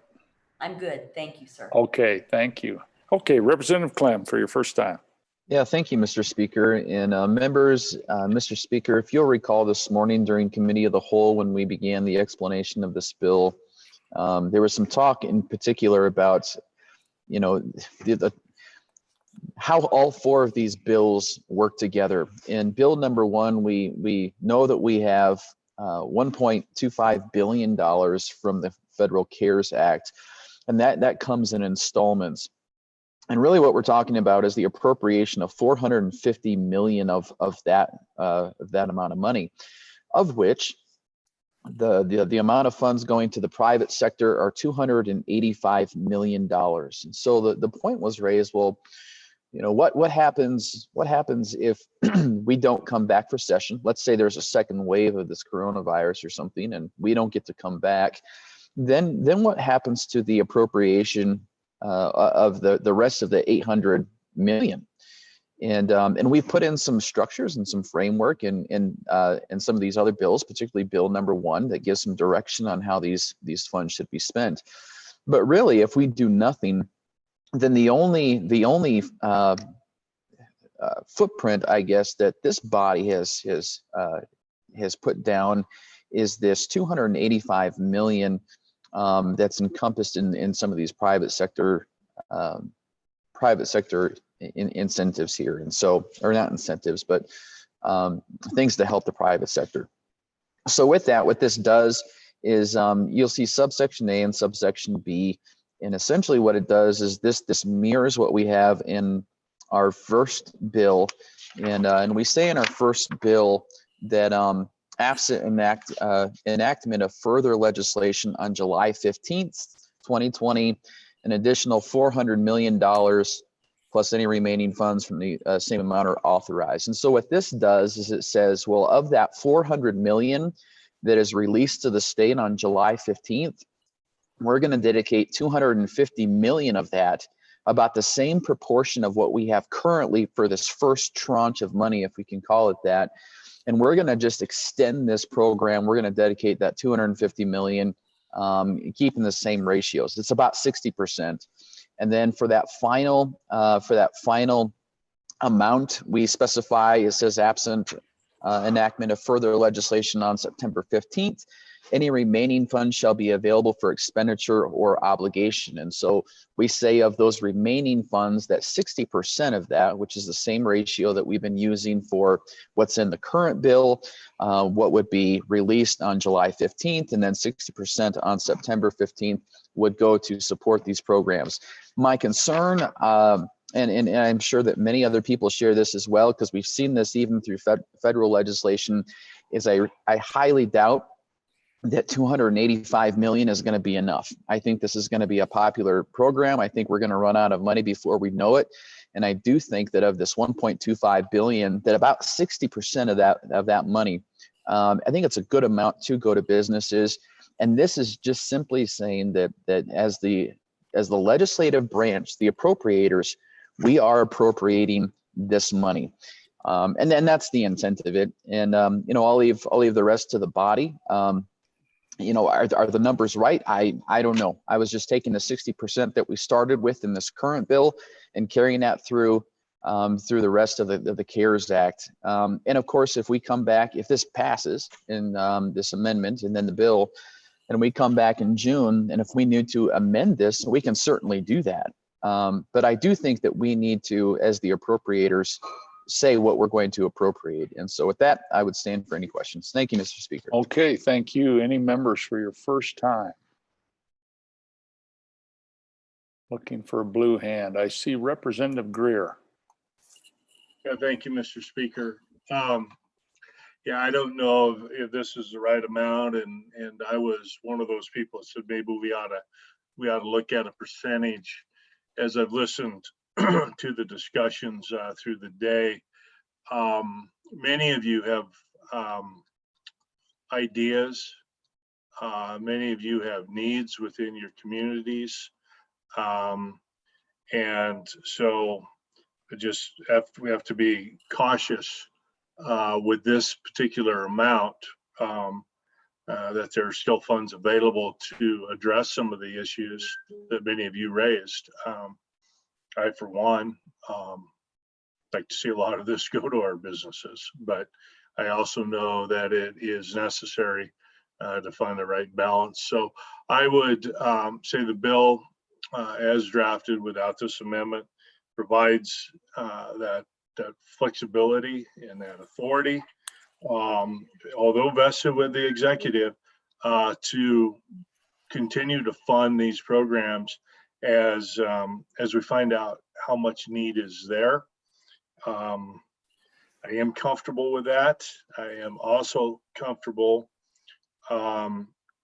with knowing that we are going to come back. There are just too many issues left unresolved for this state for us not to meet again. So I'm a vote no on it. I like the concept. So. Okay, any other members? Representative Barlow. Thank you, Mr. Speaker. So my question, the assertion was made by the bringer of the amendment that the dollars from 001 are not additive, or there's not an additive effect between 001 and 004, that they're actually dollars out of 004 are reflected in 001. So I guess I should have asked this when the minerals chairman, before the minerals chairman spoke, but I guess I want to affirm that that understanding, if that is in fact the case. Thank you, Mr. Chairman. Okay, thank you. Yeah. Okay, Representative Nicholas.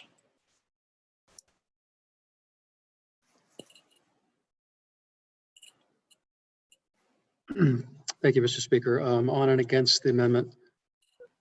Part of the problem that I see with this is basically we're creating a target of where these monies ought to go. And then we have to do affirmative action to fix it when we come back. And I just think that that's not probably the appropriate precedent we need to be doing as we settle up this thing tonight. There's going to be a lot of things happen between now and June 29th. And so what we're doing is we're kind of waving the flag and saying, this is what we think it ought to go to. And then, so it's just going to make us harder to make decisions and kind of draw back from this concept or this specific amount when we come back. So I think that it's probably not the best foot forward for when we come back in June. Any other members for their first time? I see no hands. Okay, for your second time before the sponsor. Seeing no hands. Okay, to the sponsor. Thank you, Mr. Speaker. And yeah, the body will get to decide on this. I'm not married to this. I just feel that, again, as the appropriators, the legislative branch, that it's our duty to appropriate, and we do get to decide on what we feel is important. Is 60% of these CARES Act funds, is that the appropriate amount that should go to businesses overall? Because that's essentially what this is doing. Personally, I think that's actually not enough. I think it should be more than 60%, but that's really a baseline, and that's what this amendment calls for. Without it, it's left completely then up to the executive without any further legislation or without any further direction. Just this first 450 million is spent. We put the rest of the programs together in place, and we let the chief executive spend the rest of it however he likes with the framework that we've set up, the rest of the 800 million. And I think that we should have more of a say in that personally. So I'm going to be voting aye. I hope you would too. Thank you, Mr. Speaker. Okay, thank you. Members, we are voting on third reading amendment number 1 to House Bill 1004. All members in favor of that, please raise your hand.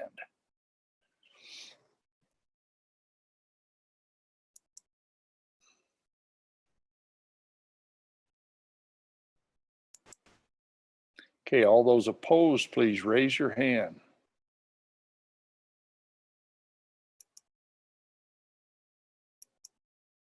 That amendment has failed. We are now on third reading amendment number 2. Representative Clem. Thank you, Mr. Speaker. I move third reading amendment number 2 to House Bill 1004. Okay, could I see those seconds, please?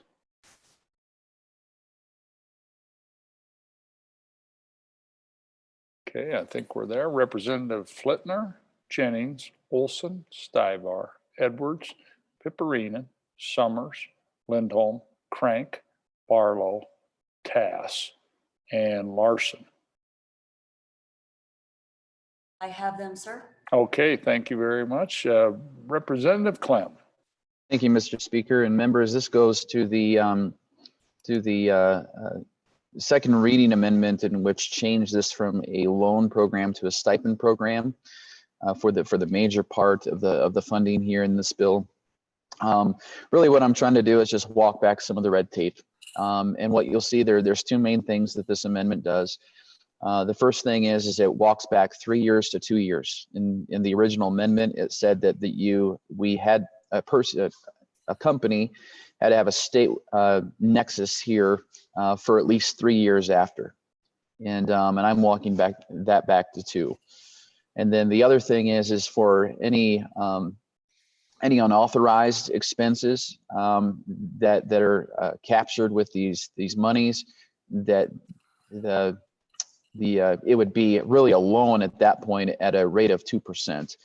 And I felt that was just inappropriate as far as being 2%. And so I moved that down to 0.5%. Even the PPP, which is for a forgivable loan, is 1%. And being that this isn't even our money, this is federal funds that's passing, it's passing through us, and we're going to charge 2% on that. I just felt that was inappropriate. And so those two changes, 3 years to 2 and 2% down to 0.5%. With that, I would stand for any questions, ask for your aye vote. Thank you. Hey, I see Representative Duncan for your first time. Thank you, Mr. Speaker. I just wanted to address that percentage. We heard quite a bit of conversation, testimony, and then after the fact, I actually spoke to quite a few lenders. They reached out to me and had in-depth conversations about this whole section. And actually, it came to my attention when I was the one that actually proposed from 2% down to 1%, because that is a mortgage origination fee. So I felt like that was pretty sensible for that to be that way. Afterwards, after our committee meeting, I spoke with many members of the lending community and found out that actually the PPP, they are receiving a 5% from the SBA in order to service these loans. So I proposed an amendment for the 5% and it failed and it came back to the 2%. So that's the background on that. Okay, and any other members for their first time? Okay, I see Representative Greer.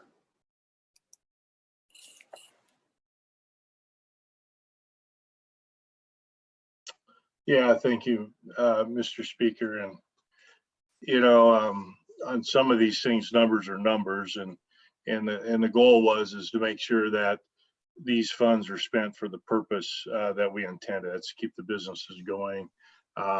This with the sponsor, I was hoping to see a mirror on this, and I don't, and I'm going to vote no on this. Okay, any other members for their first time? I see no other hands. Is there any members then for their second time? Okay, to the sponsor. Question. Okay, question being called. All those in favor of amendment number 2, please raise your hand.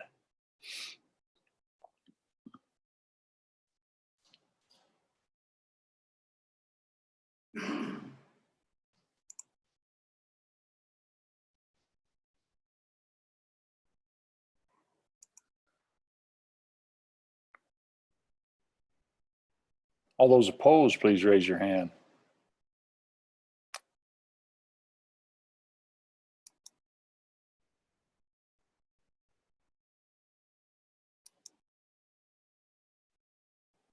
That amendment has failed. Division. Okay, division being called. Chief Clerk, can you please call the roll?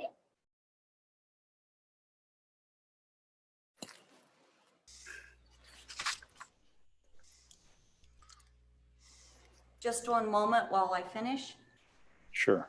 getting it ready. How's that job working as chief clerk, assistant chief clerk, and a reading clerk? A little crazy. Yeah. Well, we sure appreciate your efforts. Thank you, sir. I'm ready for the roll call. Okay, please proceed. Barlow.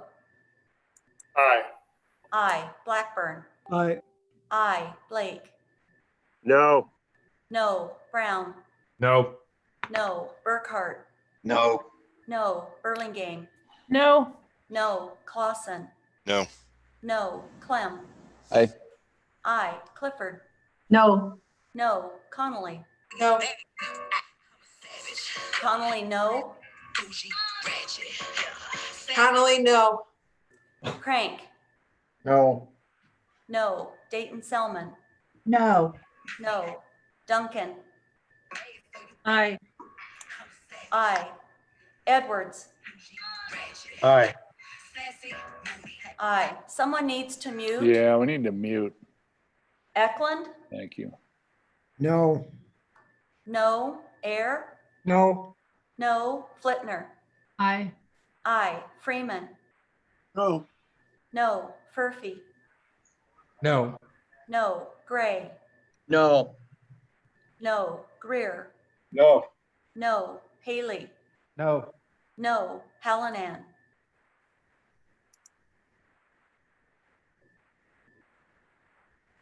Hallinan.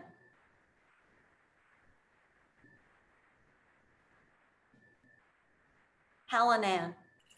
No. Repeat, please. No. No. Aye. Aye. Hallinan, I. Aye. I. Henderson.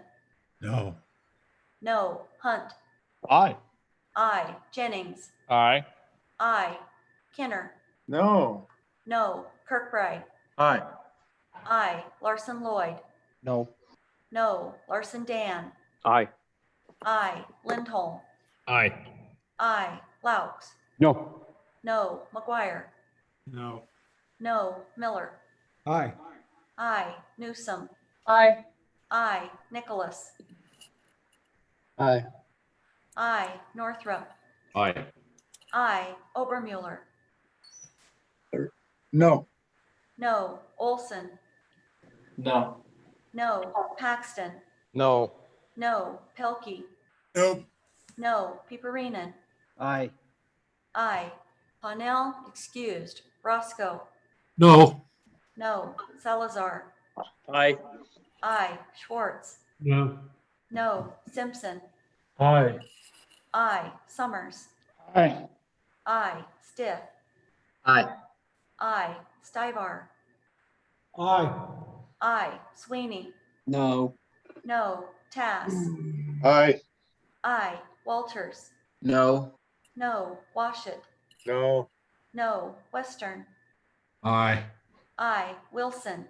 No. No. Winter. Aye. I. Yin. Aye. I. Zawanitzer. Aye. I. Mr. Speaker. No. No. Closing vote. Are there any changes? Barlow. I. I to no. Correct. Barlow. I to no. Duncan. Aye to no. I to no. Summers. I to no. I don't know. I to no. Zawanitzer. I don't know. I to no. Further changes? Closing vote. The vote is closed. 23 aye, 36 no, 1 excused. Okay, third reading amendment number 2 has failed. Okay, House Bill 1004, having been read 3 separate times. Question is, shall this bill pass the House? Chief Clerk, please call the roll.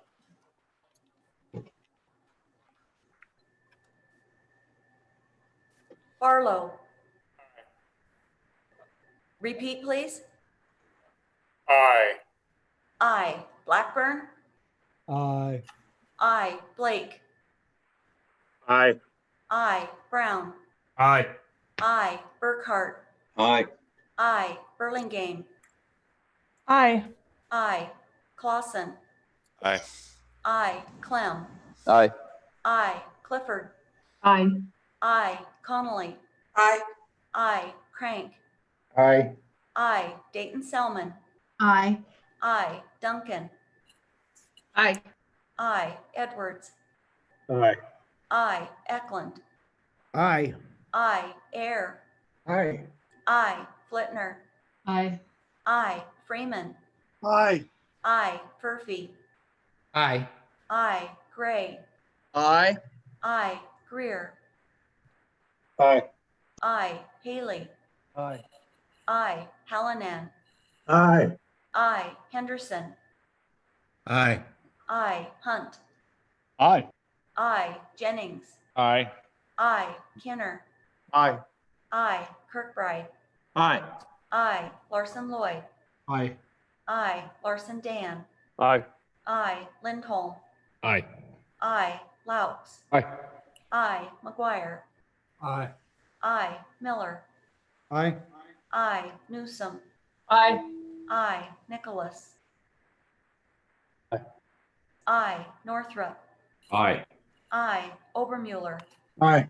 I, Olson. Aye. I, Paxton. Aye. I, Pelkey. Aye. I, Piperinen. Aye. I, Hanel, excused. Roscoe. Aye. I, Salazar. Aye. I, Schwartz. Aye. I, Simpson. Aye. I, Summers. Aye. I, Stith. Aye. I, Stivar. Aye. I, Sweeney. Aye. I, Tass. Aye. I, Walters. Aye. I, Washit. Aye. I, Western. Aye. I, Wilson. Aye. I, Winter. Aye. I, Yin. Aye. I, Zwanitzer. Aye. I, Mr. Speaker. Aye. Aye. Closing vote. Are there any changes? Raise your blue hand. Closing vote. Vote is closed. 59 aye, 1 excused. Okay, House Bill 1004, having received the affirmative vote of the majority of the members elected to the House, House Bill 1004 has passed the House. Mr. Majority Floor Leader. Mr. Speaker, I move that the House adjourn until 8 a.m. Saturday, May 16th, 2020. Mr. Majority Floor Leader, I'd heard that was maybe 9 a.m. It did look like a 9. I'm sorry, Mr. Speaker, 9 a.m. Saturday, May 16th. Okay, are there any announcements?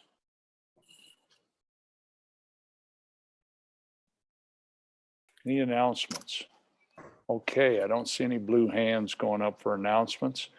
I see one Representative Barlow. Do you have another announcement? Mr. Speaker, I'd just like to thank the members of the body for the hard work that was done today. Excellent work.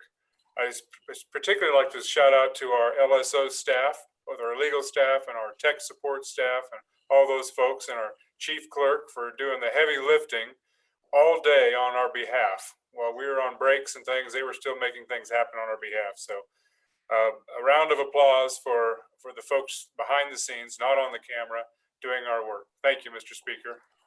Thank you. Yes, thank you, Mr. Majority Floor Leader. Any other announcements? Chief Clerk was really amazing today. Chief Assistant Reading Clerk, really amazing. And the work that you've put in and here long before we get here, and you'll be here after we leave. And so we appreciate your work. And all the members, again, Mr. Majority Floor Leader, you said it well, and we thank you. And we had combined nearly 3,000 people watching today's session. Certainly the most that's ever watched a session of the Wyoming Legislature. And so we appreciate people being part of the process.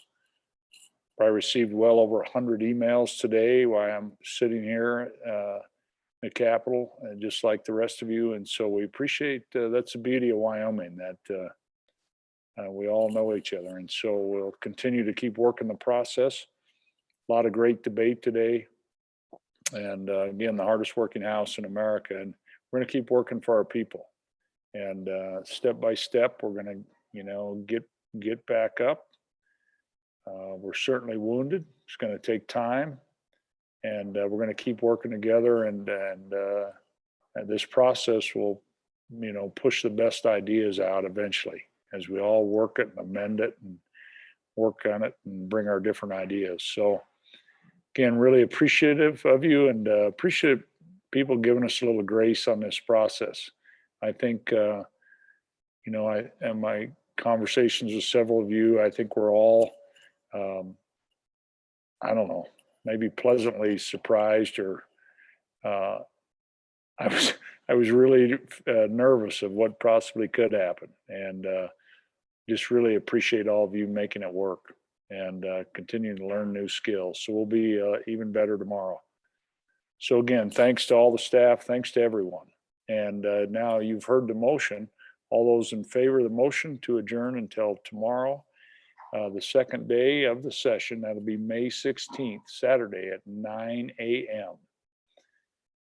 All those in favor, raise your hand. All those opposed, raise your hand. That motion is carried. The House is adjourned until 9 a.m.